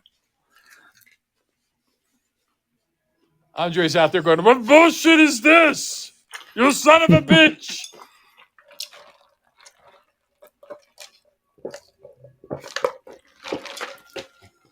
But yeah, I think Matt does show. Not Matt. Matt's already there. Jeff shows up in AEW. They do something with them for a year or two, and then they put over the Young Bucks. Who knows? I know you love saying that. Who knows? Maybe they do. Maybe they don't. I don't know. Every tag team is signed with the intention of putting over the Young Bucks. All right, Doc. Anyway, but then I think they have not a run in WWE, but I think they have one more one more moment, one more match, and then that's the end of their career. They as much as they went other places and did amazing things and won tag team titles, and then Jeff had his singles run in TNA. They are WWE guys. They'll always be synonymous with the WWE. Them, the Dudleys, and Edge and Christian. And even though everyone except Edge has gone somewhere else, they're WWE guys. They'll never be thought of as like an Impact guy or a TNA or an AEW guy. Right. And Sarge, we have former world champions. We have former United States champions, former tag champions in the ring. But we've just topped it now. We have an alleged murderer in the ring now. Yes, we do. Yes, we do. There's that's the end of the one-man gang. Good. He was bothering me. How old is Snuka at this point? In his 40s? He's got to be 50 something at least. Okay. I mean, the guy looks like a phenomenal shape for his age. I'm gonna look that up. But yeah, he's old. Yeah. Maybe late 40s. Let me see. He was like crazy at this point, right? Oh my God, he's as old as my. He's no, is he? No, he's old. Oh my God, is he? He's older. He was older than my dad. 43. So he is. Am I adding that right? 47. 47. Yeah, 47. Well, I guess probably 40. At this. Probably point. 46 though, since it was early in 1990. So we'll say 46 probably. Yeah, May 18th is his birth. Yeah, so yeah, Okay. 46. Yeah, That's phenomenal. The same age. That's the same age as AJ Styles, though. AJ's 46. Are you sure? Because it was like 3 years ago. We were always saying, "Oh, AJ's 4." Oh no, he's the same. I'm sorry. Why do you think I can't remember this? AJ is the same age as me. Yeah, I'm gonna say AJ is. He's So how old is that? 42. 44. Yeah. All right, Simba, say hello to Sarge, Simba. All As right. Dino Bravo hits the ring here. So now Jimmy Hart is ringside for Dino Bravo. Now he's a guy, right? He got murdered for his dealings once he got out of WWE, right? After the match, if you need any cigarettes, see Dino Bravo in the back. He'll be selling them.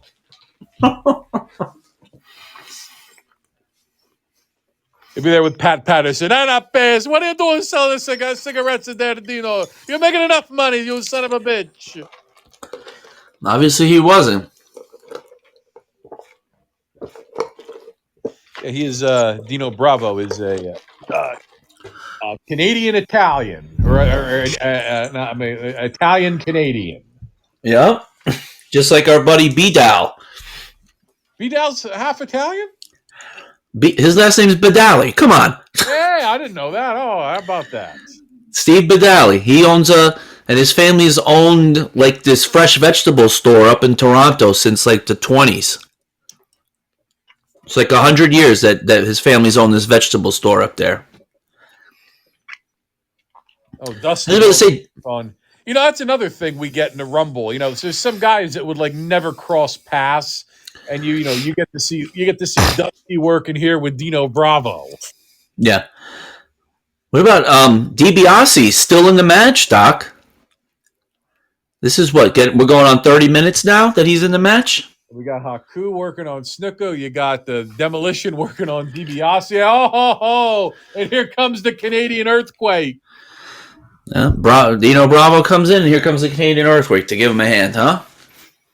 It's like, oh, we got Jimmy Hart down here already. Let's just keep him down here, right? You know, and when Gorilla Monsoon is on commentary, when usually two tag team partners come out back to back. Like the one year was a year before. It was when Akeem and Boss Man came out back to back.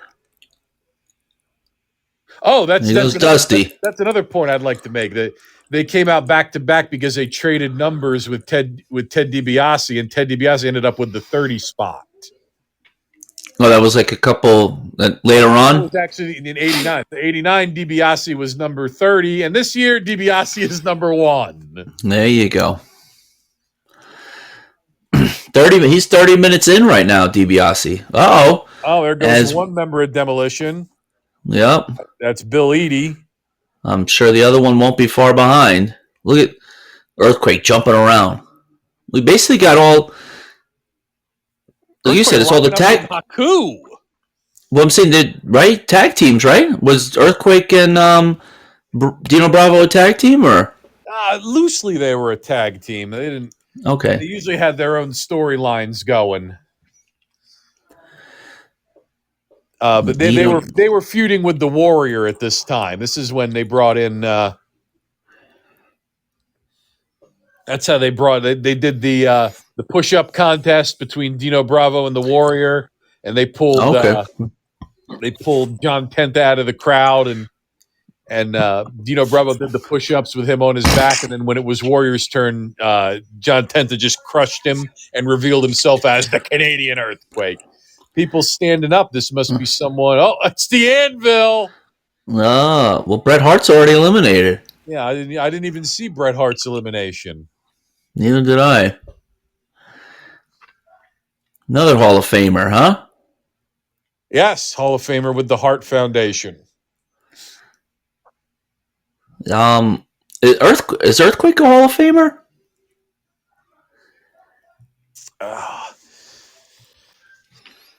I am going to say no, but I'm going to double check here. I'm going to say no too, but how do you... Uh-oh, they're all teaming up to eliminate the Earthquake. Dino Bravo's trying to save him. Oh, Earthquake eliminated. I'm going to say, like, if you got a guy like Coco Beware in the Hall of Fame, I think Earthquake should be in. At least he's won... Didn't he win, like, tag titles? Yeah, he was champion with Typhoon. But yeah, he is not. Strangely, he is not. So he must have some sort of strained relationship with Vince then. I don't know. They brought him back in the late '90s. They put a hood on him, but they brought him back. Well, speaking of, I mean, Luger's still not in yet, right?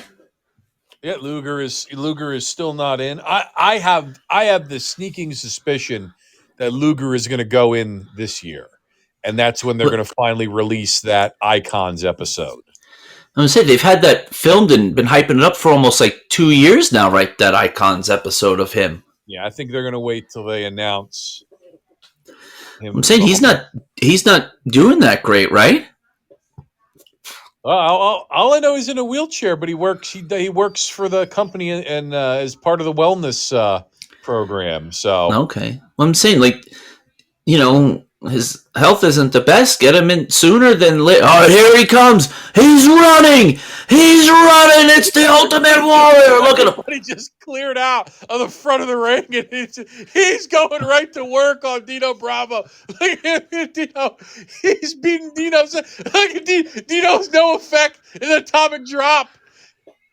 And the Warrior just one arms him over the top rope. Holy shit! And you didn't see the one. Warrior's going to work on Snuka now. Yeah. You didn't see the one guy in Demolition was hitting him. He's impervious to the pain. See you later, Snuka. Right? No, Haku. Oh. Amazing. Snuka and Haku were slugging it out. Now they're working together. I think the Warrior pretty much clears out the ring here. Maybe not. Well, yeah, because they want to have him and Hogan. So yeah, but Hogan, this is still too early for Hogan, Doc. You know, Hogan's got another 10 minutes before. At least, you know, he ain't coming out before number 25. Right. Please, that don't work for me, brother. You know, Hulk, you're coming out at 15. That don't work for me, brother. Can't I come out at like 27 or 28? Yeah, he ain't coming out till almost the end. Look at Anvil and Warrior working on DiBiase. Jesus, look at the chops. Out of him. Holy man. And the Warrior goes right after Neidhart. Of course, Warrior. No alliances for the Warrior. He's the Ultimate Warrior, all by himself. What'd you think of that yellow Intercontinental belt that the Warrior had on earlier? I liked it. I liked the Warrior's Intercontinental belt. As we get the model, Rick Martel. He doesn't. Descent of Arrogance, Fizz the Orlando Arena. And say he doesn't have his little spray thing with him, though. Wasn't his biggest feud with Jake the Snake, and they had the blindfold match? Yeah, the Jake the Snake with the blindfold matches. Either that one or when he was him and Tito Santana when they broke up Strikeforce. All right, he cuts his hair eventually, right? Yeah, he cuts it. He does cut it a little bit shorter. I'm sure I brought this up before, Sarge. Remember how that Rick Martel was going to make a return to the WWF WWF in the late 90s. He was going to be in a tag team called the Models. And who was he going to team with? Don Callis. Oh, Jesus. They It were was going part to be of Don, they were going to be the Models. and it was part of Don Callis's. Oh, look at that. You see Haku kick the last demolition guy out? I was like, get the fuck out. Yeah. That was that part of Don Callis's 28-year plan? That was part of the 27-year plan. I think that was year 3 or 4. Yep. Thank God since Kenny's been injured, we have not had to see Don Callis on my TV. Thank God. I don't know if Don Callis made out by leaving Impact to go to AEW, because when Kenny's not there, he's like no, you haven't even seen him in the back. Because he's aligned with Kenny. He's not with like the Bucks and them. Like, does he come out with all them? Yeah, but that's only when Kenny's there. So he's strictly with Omega. He doesn't do anything with the rest of them. Is this Tito Santana? Here. Let's see if Tito goes right after Rick Martel, and he does. And he does. Right after. Look at him go. This is another. The tag team broke up, and I was never really satisfied with the blow off that we got with these two. They really should have had a big match on like a main show, and we never really got the blow off match that we deserved. Are we gonna get an elimination here? I don't think so. DiBiase's still going, Doc. I'm sure Jesse on commentary is going, and now Chico's in the ring going after Rick Martel. Oh, here comes.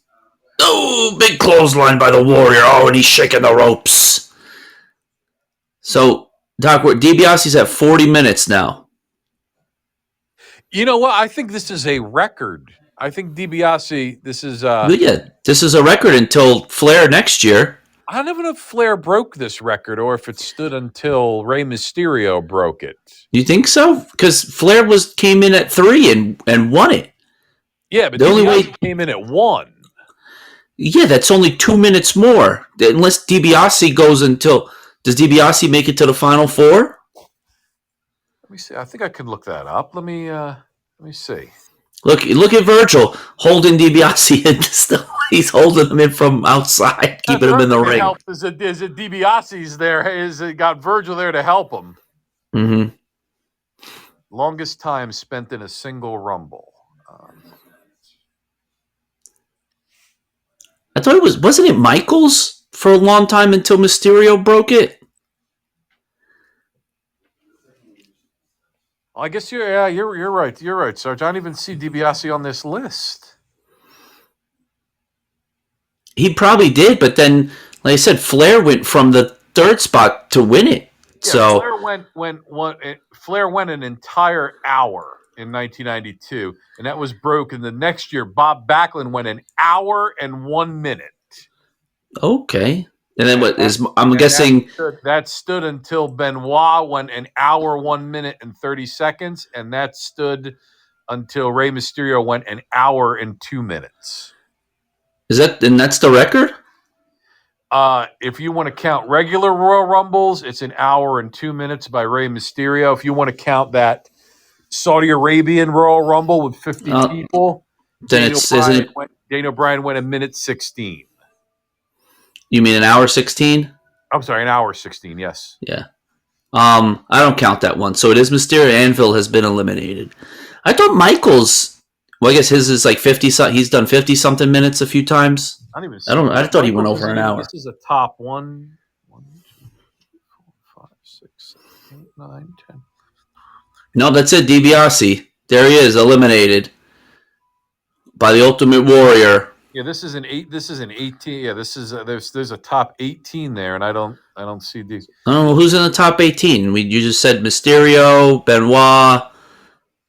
Hold on, let me go back. Hold on. Ric Flair. I wanted to get DiBiase's time here, which I can get.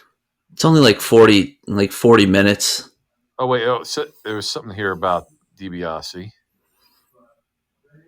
Yeah, DiBiase set the record DiBiase lasted 45 minutes. Yeah, it was the record until Flair broke it the next year. Broke it the next year, exactly. Yeah, but I guess Flair is in the top 18 as well.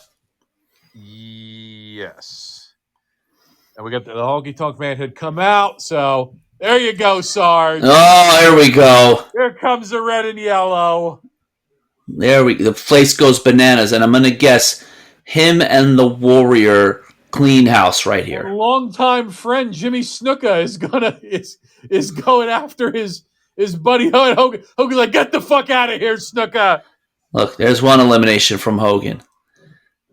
So your top 18, Daniel Bryan, Rey Mysterio, Chris Benoit, who we never mention, Bob Backlund, Triple H, Chris Jericho, Ric Flair, Roman Reigns, Edge, Edge and Randy Orton, both from last year. I was going to say last year, right? But with Edge? 58 minutes and 30 seconds.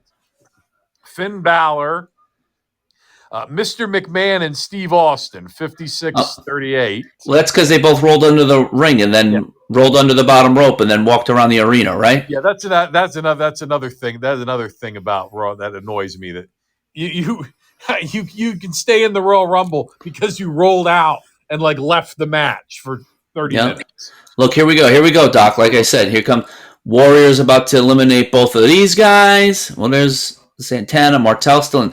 The Warrior and Hogan still have not interacted yet, Doc. Hogan is strangling the Honky Tonk Man with his shirt. Yes. So after Austin McMahon, it's Kane, Rick Martel, The Rock, Chris Jericho, and Triple H again. Let's see. Are we going to get them as Jimmy Hart's got the music jacket on now? And now Honky Tonk's choking him. Look at how they kept these. They kept them. They're in opposite corners right now, Doc. Yeah, perfect there. How they did that. Yep. But I think we're going to get someone else to come in, and then I think they're going to eliminate these three guys. As we get Shawn Michaels. I feel bad for Shawn Michaels here. Yeah, because he's not going to last very long. There goes There goes Honky Tonk. There goes Warrior. I think this is it right here. Look. Yep, Michael's gone. And here it is. Here we go, Doc. And look at them come to their feet, Doc. Whew, we're going to have a moment right here. This is looking at each other. WrestleMania moment. Oh, yes. This is how you know you're on the road to WrestleMania right here, right?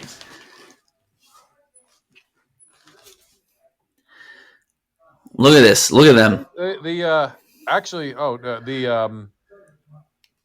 Hogan and the Warrior both have 6 eliminations in this match. Oh, here we go. Look, they're finally putting hands on each other. Oh, he didn't move him. Warrior off the ropes. Boom, Hogan didn't move. Warrior again. Oh, they're running the ropes now here, right? This is like wrestling school. Hogan drops down. Big clothesline, misses. Miss. Oh, double clothesline. No, setting up for WrestleMania 6, right? Don't they do that move in WrestleMania 6? Yeah, they do that move in WrestleMania 6. Place on its feet, Doc. Right there with that little tease. Vince McMahon said, "Bruce, we got our main event." Do they have 2 guys now in the company that you could do this with, Doc? It would have to be 2 guys who haven't interacted with each other, and just about everyone seems like they've been interacting with each other. So, I mean, if they had kept Lashley and Lesnar apart from each other, they could have done something like that. But I don't. That's probably the only, like you just said, that's probably the only one, right? That they could have done that with. I mean, I think though it depends on, and again, it depends on who's in the Rumble. Like Roman and Lesnar are not going to be in the Rumble. Lashley's not going to be in the Rumble. So, well, I mean, just 2 guys that you think that could that could get the fans to stand on their feet before they even touch.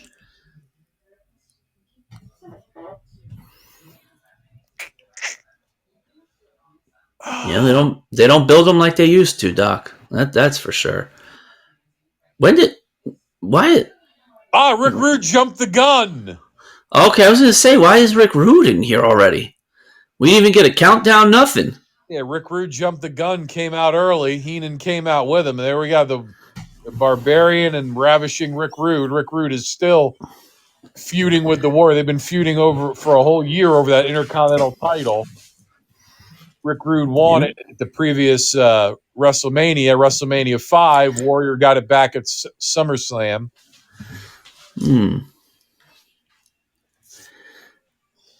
I forget if I've mentioned this too. Rick Rude beating the Ultimate Warrior at WrestleMania 5. One of the 2 times as a kid, I ever cried after a wrestling match.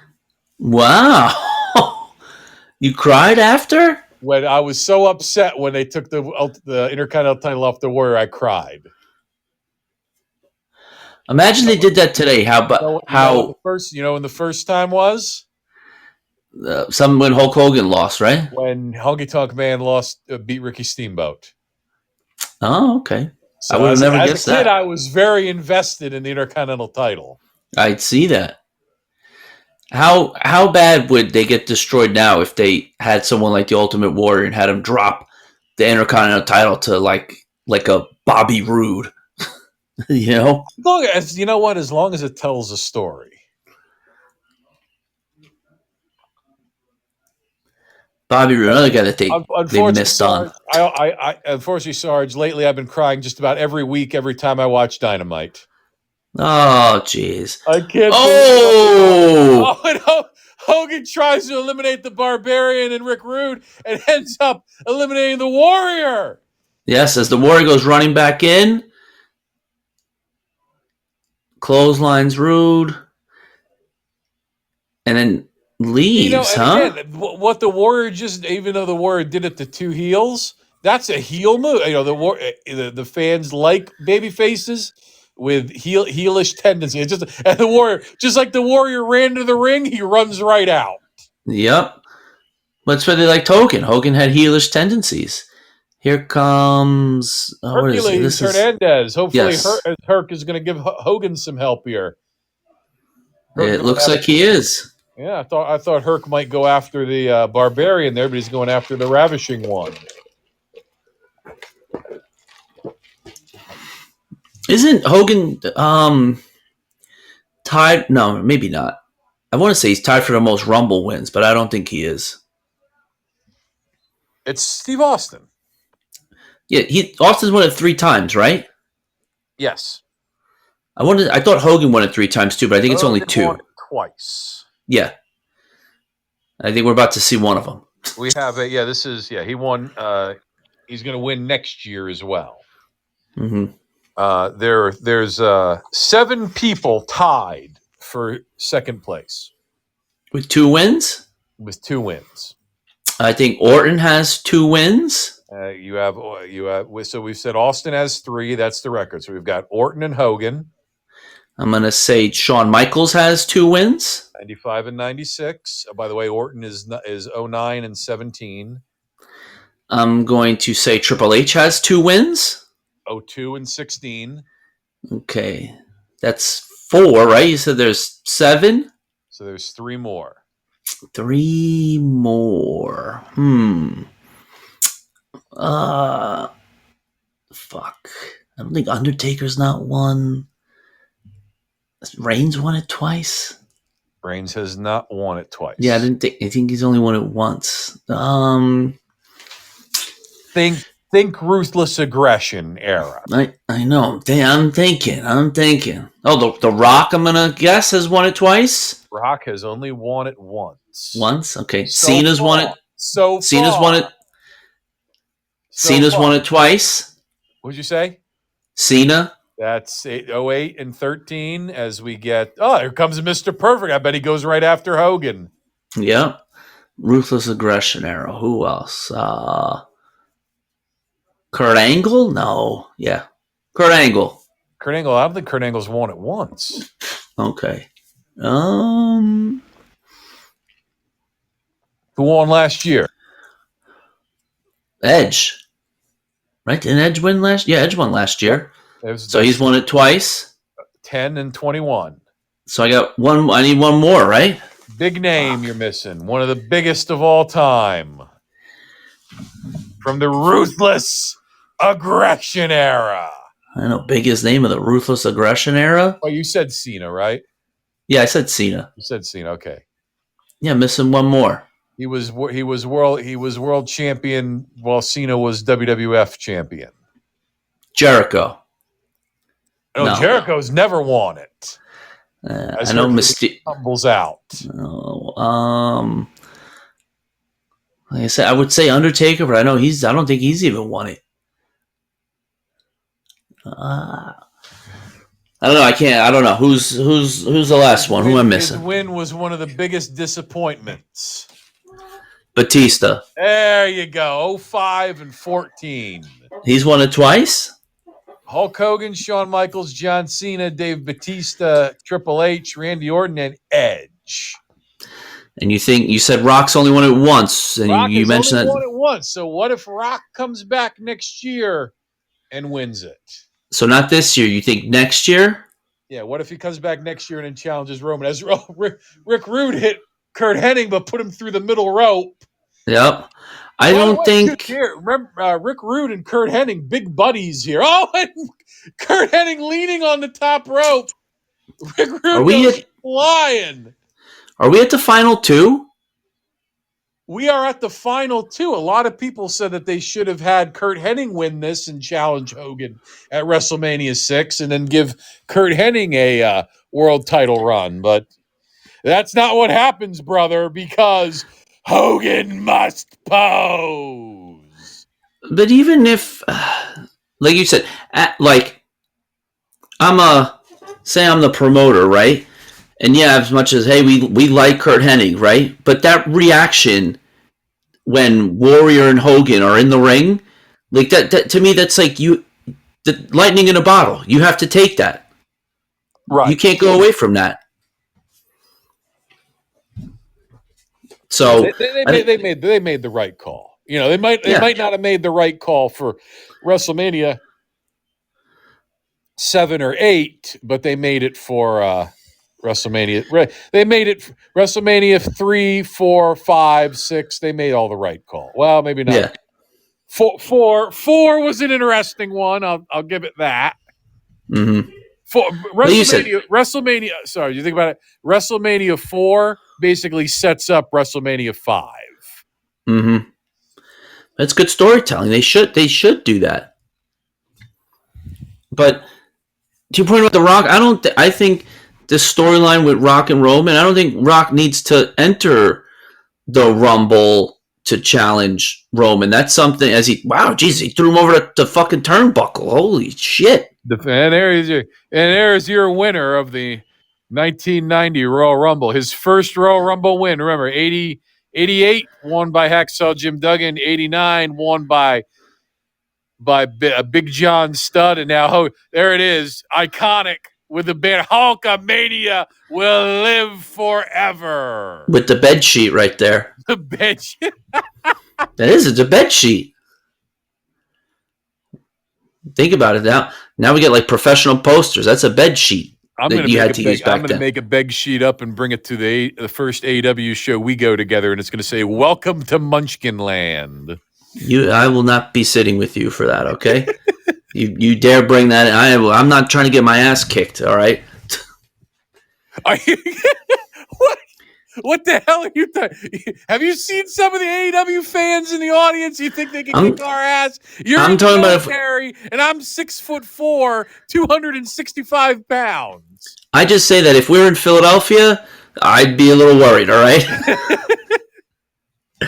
But we might have to in Philadelphia because I won't enter New Jersey without a recent tetanus shot. So okay, I think if you're gonna do The Rock to the Rumble, I think you got to do that this year. I say next year. Well, I don't think The Rock needs to do the Rumble. I say next year to set up Rock and Roman for SoFi. So I think that's when they will do it, but I don't think he needs to be in the Rumble for that. I think you can just have him show up. Yeah, And then- you don't need to have him in the Rumble, but they might put him in the Rumble so he can be one of those people that has two. Because he's definitely a glaring omission. I mean, let me look here while we've got Okay. it. I'll just say, when I look at the story that they can tell with Roman and The Rock, it's not about the title. It's about the family, the bloodline, and who's the head of the table. That having Rock go into the Rumble and win it doesn't play into the story, because you're talking about that's supposed to be for the title. So while it might be for the title, because Roman might still be champion at that point, it's because of the story. They don't need to have him win the Rumble. They could have someone else win the Rumble. I think because you haven't seen Rock yet, that having him show up at this year's Rumble would be the time to do it. I think if he's definitely booked, if they're not going to do it this year and they're booking it for SoFi next year, I think that they build that up for like 6 months. I don't think that's something that they just put together from the Rumble to Mania. I think that's something like they do 6 months. You say they do it. You say they do it just like they did it with Cena. Have The Rock be the host and then come out the night after WrestleMania and say, we're going to face each other next year. Mm-hmm. Let's book next year's main event for WrestleMania. I'm just looking here to see who won it once. It's still active that could win it a second time. I mean, Brock, Rey Mysterio, The Undertaker, Sheamus. Well, Undertaker's not active anymore. He's retired. And if you believe that, I got a bridge in Brooklyn I'd like to sell you. Alberto Del Rio. No, if God, Roman, I know you said. Remember, Roman's only won it once, so Roman will win it again. Roman will win it again at some point, and I think Seth has won it. Right? Has Seth won it? Yes, Seth has won it, and Drew's won it. And then we've got women. We've got women. Shinsuke. We've got Asuka, Becky Lynch, Charlotte Flair, Bianca Belair. Mm-hmm. I think Charlotte wins it again this year. That's my pick. Should be the first person to win the Royal Rumble twice. Yeah, she said she will pick her opponent if she wins the Royal Rumble. And who's to say she doesn't pick Becky Lynch? That's what I think they do that and they unify the titles. So, or does she pick Ronda Rousey? Well, hopefully Ronda shows up. That'd be a good surprise. So I'm sure we'll revisit these probably half a dozen times between now and then. I've got they have all the records here on Wikipedia. Oh, most eliminations is held by Brock Lesnar at 13. I thought it was Kane. Kane has 11. Oh no, that's right. Lesnar at WrestleMania Royal Rumble at the 2020 Rumble eliminated the first 13 guys before Drew and Ricochet eliminated him.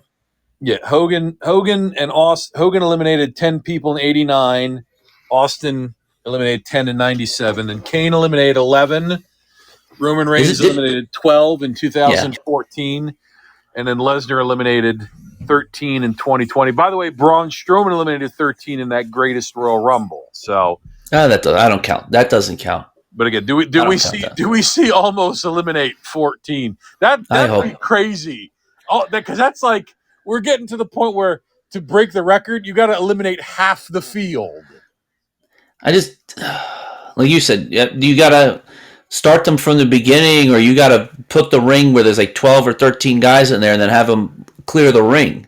I don't want to see almost really eliminate 14 people. Ridiculous. So, what are we watching next? What do you said? Rumble 97 next week? Yes, we're going to get back on our anniversary edition. So the 25th anniversary of 97. Again, a big one. They done with the intention to sell out the Alamo Dome for Shawn Michaels. So we get to not only watch a Rumble that will actually a Rumble that doesn't set up WrestleMania. It sets up another pay-per-view. Really? Yes. We'll get into that, and we'll probably watch that pay-per-view that it sets up as well. So we'll get into that. That's surprising. Yeah, it does not set up WrestleMania. It just sets up another pay-per-view.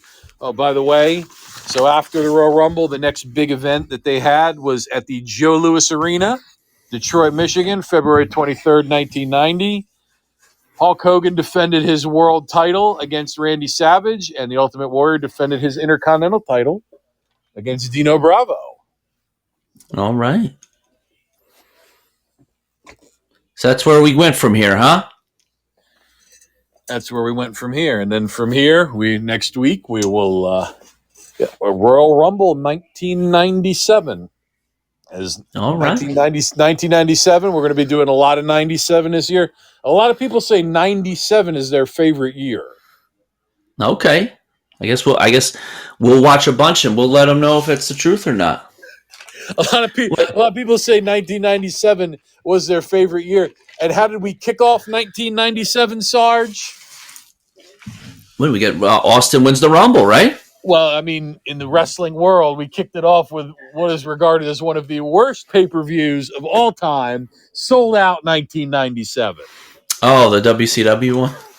We will not be covering that because we already have, and you can find that in our archives. All right. We going to watch some WCW pay-per-views this year as well from 97? Absolutely. Let's see what we have on the schedule here. So, Well, you said 97 Rumble, then we got the current Rumble the week after, and what's after that? After that, we're going to go back to February is Super Brawl month, so we get a Super Brawl 7. Yeah, Super Brawl 7. That's 1992. I don't think we watched that one. Or have we? No, I think we watched it. And then with Cyber Slam 97, back to some ECW, and then I have to figure out where those other WrestleManias and in your houses are going to fall for that the next. All right. Well, we got to get that. I think, like you said, we should do that since we watched this Rumble. I think we should get WrestleMania 6 into the fold, Doc. Yeah, because it'll probably. So maybe we'll do. Maybe come March we'll do WrestleMania 6 and WrestleMania 13 because it'll. If not, it's going to be another. No, actually, we got to do 8 by special request because that's one of Smitty's favorite WrestleManias. So let's do 6, 8, and 13. Nothing says we can't do. We can do 6, 8, and 13 in the month of. We can do a whole month of WrestleMania leading up to Sounds WrestleMania. Good. There you go. Sounds like a plan, buddy. All right. Well, I don't have anything else special. There's no.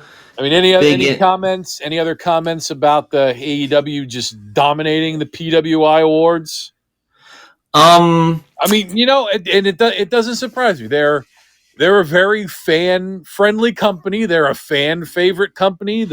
It's not like the Wrestling Observer where Dave just decides who he's going to give them to, but I'm sure Dave will decide to give them to all AEW guys as well. The fans want to vote for AEW guys, they're going to vote for AEW guys. So yeah, I said, I know if they gave it to Roman, I couldn't be mad. I think Kenny was a little better, but hey, I think that's really splitting hairs with those two. I know you said you think Bianca was better than Britt. I just think her holding the title. That's just my opinion, but sorry, you could put a gun to my head and I won't pick an AEW wrestler.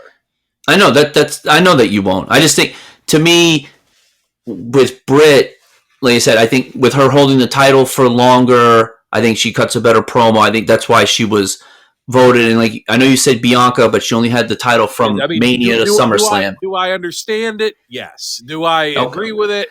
No, but I know that's okay. I just, as long as and I know everyone thinks probably I hate the WWE, but I don't. I want them to do well, but it's when they do crazy stuff that I can't be like, oh yeah, we'll see in 2 months if it's okay, because they never wrap it up.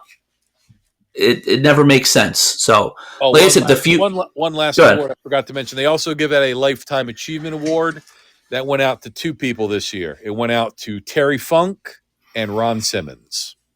Oh, good choices. Yeah, very good choices. Yeah. Like, I was saying, the feud of the year, I don't agree with, because they didn't start feuding until the last month of the year. Like, how do you get feud of the year and they haven't even wrestled? So I don't agree back to with back. that. It will win feud of the year next year, and it'll also win match of the year. Watch. Yes, you're probably right. So we shall see. But I think that puts an end really to 2021 for us. I don't, really shouldn't be too much more bleed over, right? That There's another the Wrestling Observer newsletter awards are going to come out soon. So who gives a shit about those? Right. By the way, speaking of Wrestling Observer, that Royal Rumble match, best match of the card, 3 stars. Yeah. What do you give the show, Doc? I think an average show. I mean, I guess the Rumble pretty much set up the main event, which is what it was meant to do. So based on that fact, just slightly above average. I'll give it 3.5. Okay, and I'll go 3, just because the first hour and a half of the show was absolutely terrible. Not one good match on that first hour and a half. That was tough to get through. As bad as Boss Man and Duggan were, it was entertaining, right? You got to admit that. Even though the matches are bad, they find a way to entertain you. Maybe because we were laughing at how bad it was. Is that what you're getting at? We're laughing at how bad it was. We're still laughing. Okay. Well, it was, like I said, that first hour and a half was hard to get through. I'm glad we had Ruic on to help us get through that, and he had some good questions and good points, so it was good. So, like I said, if guys would show up to work, I wouldn't have to bring on people from other shows. I agree. He was hanging out, and who wants to just hear me and you talk for 4 hours, Doc? Well, this is the talent right here. Oh, okay. I didn't say it. You did. All this is the straw that stirs the drink. Yeah. Well, we do what we got to do. All right. All right. Thanks for joining me tonight, Sarge. And, anytime, buddy. Anything else you'd like to add? No, that's it. I don't know. Mission Pro's not till the 29th, so I'll pump them next week. All right, check out some PPW is on this week. So if that's this weekend, right, Doc? Yeah, check out Pocono Slam Fest. Check out the show at the usual spot over here in Broadheadsville, the Spring Wrestling Academy. I'll probably be indisposed, and there might be some bad weather this weekend, so drive safe. Don't make any mistakes, or that shouldn't come till Sunday night, so you should be clear for Saturday night. Yeah, we're getting fucking weather reports on the Steel Cage Lounge now. On behalf of Sugar Shane Falco, Mike fucking Ruic, and Drill Sergeant Z, this is the Doctor, and Kenny Omega, you can go to hell. Straight to hell, buddy. Best in the world at what we do. Good show, Doc.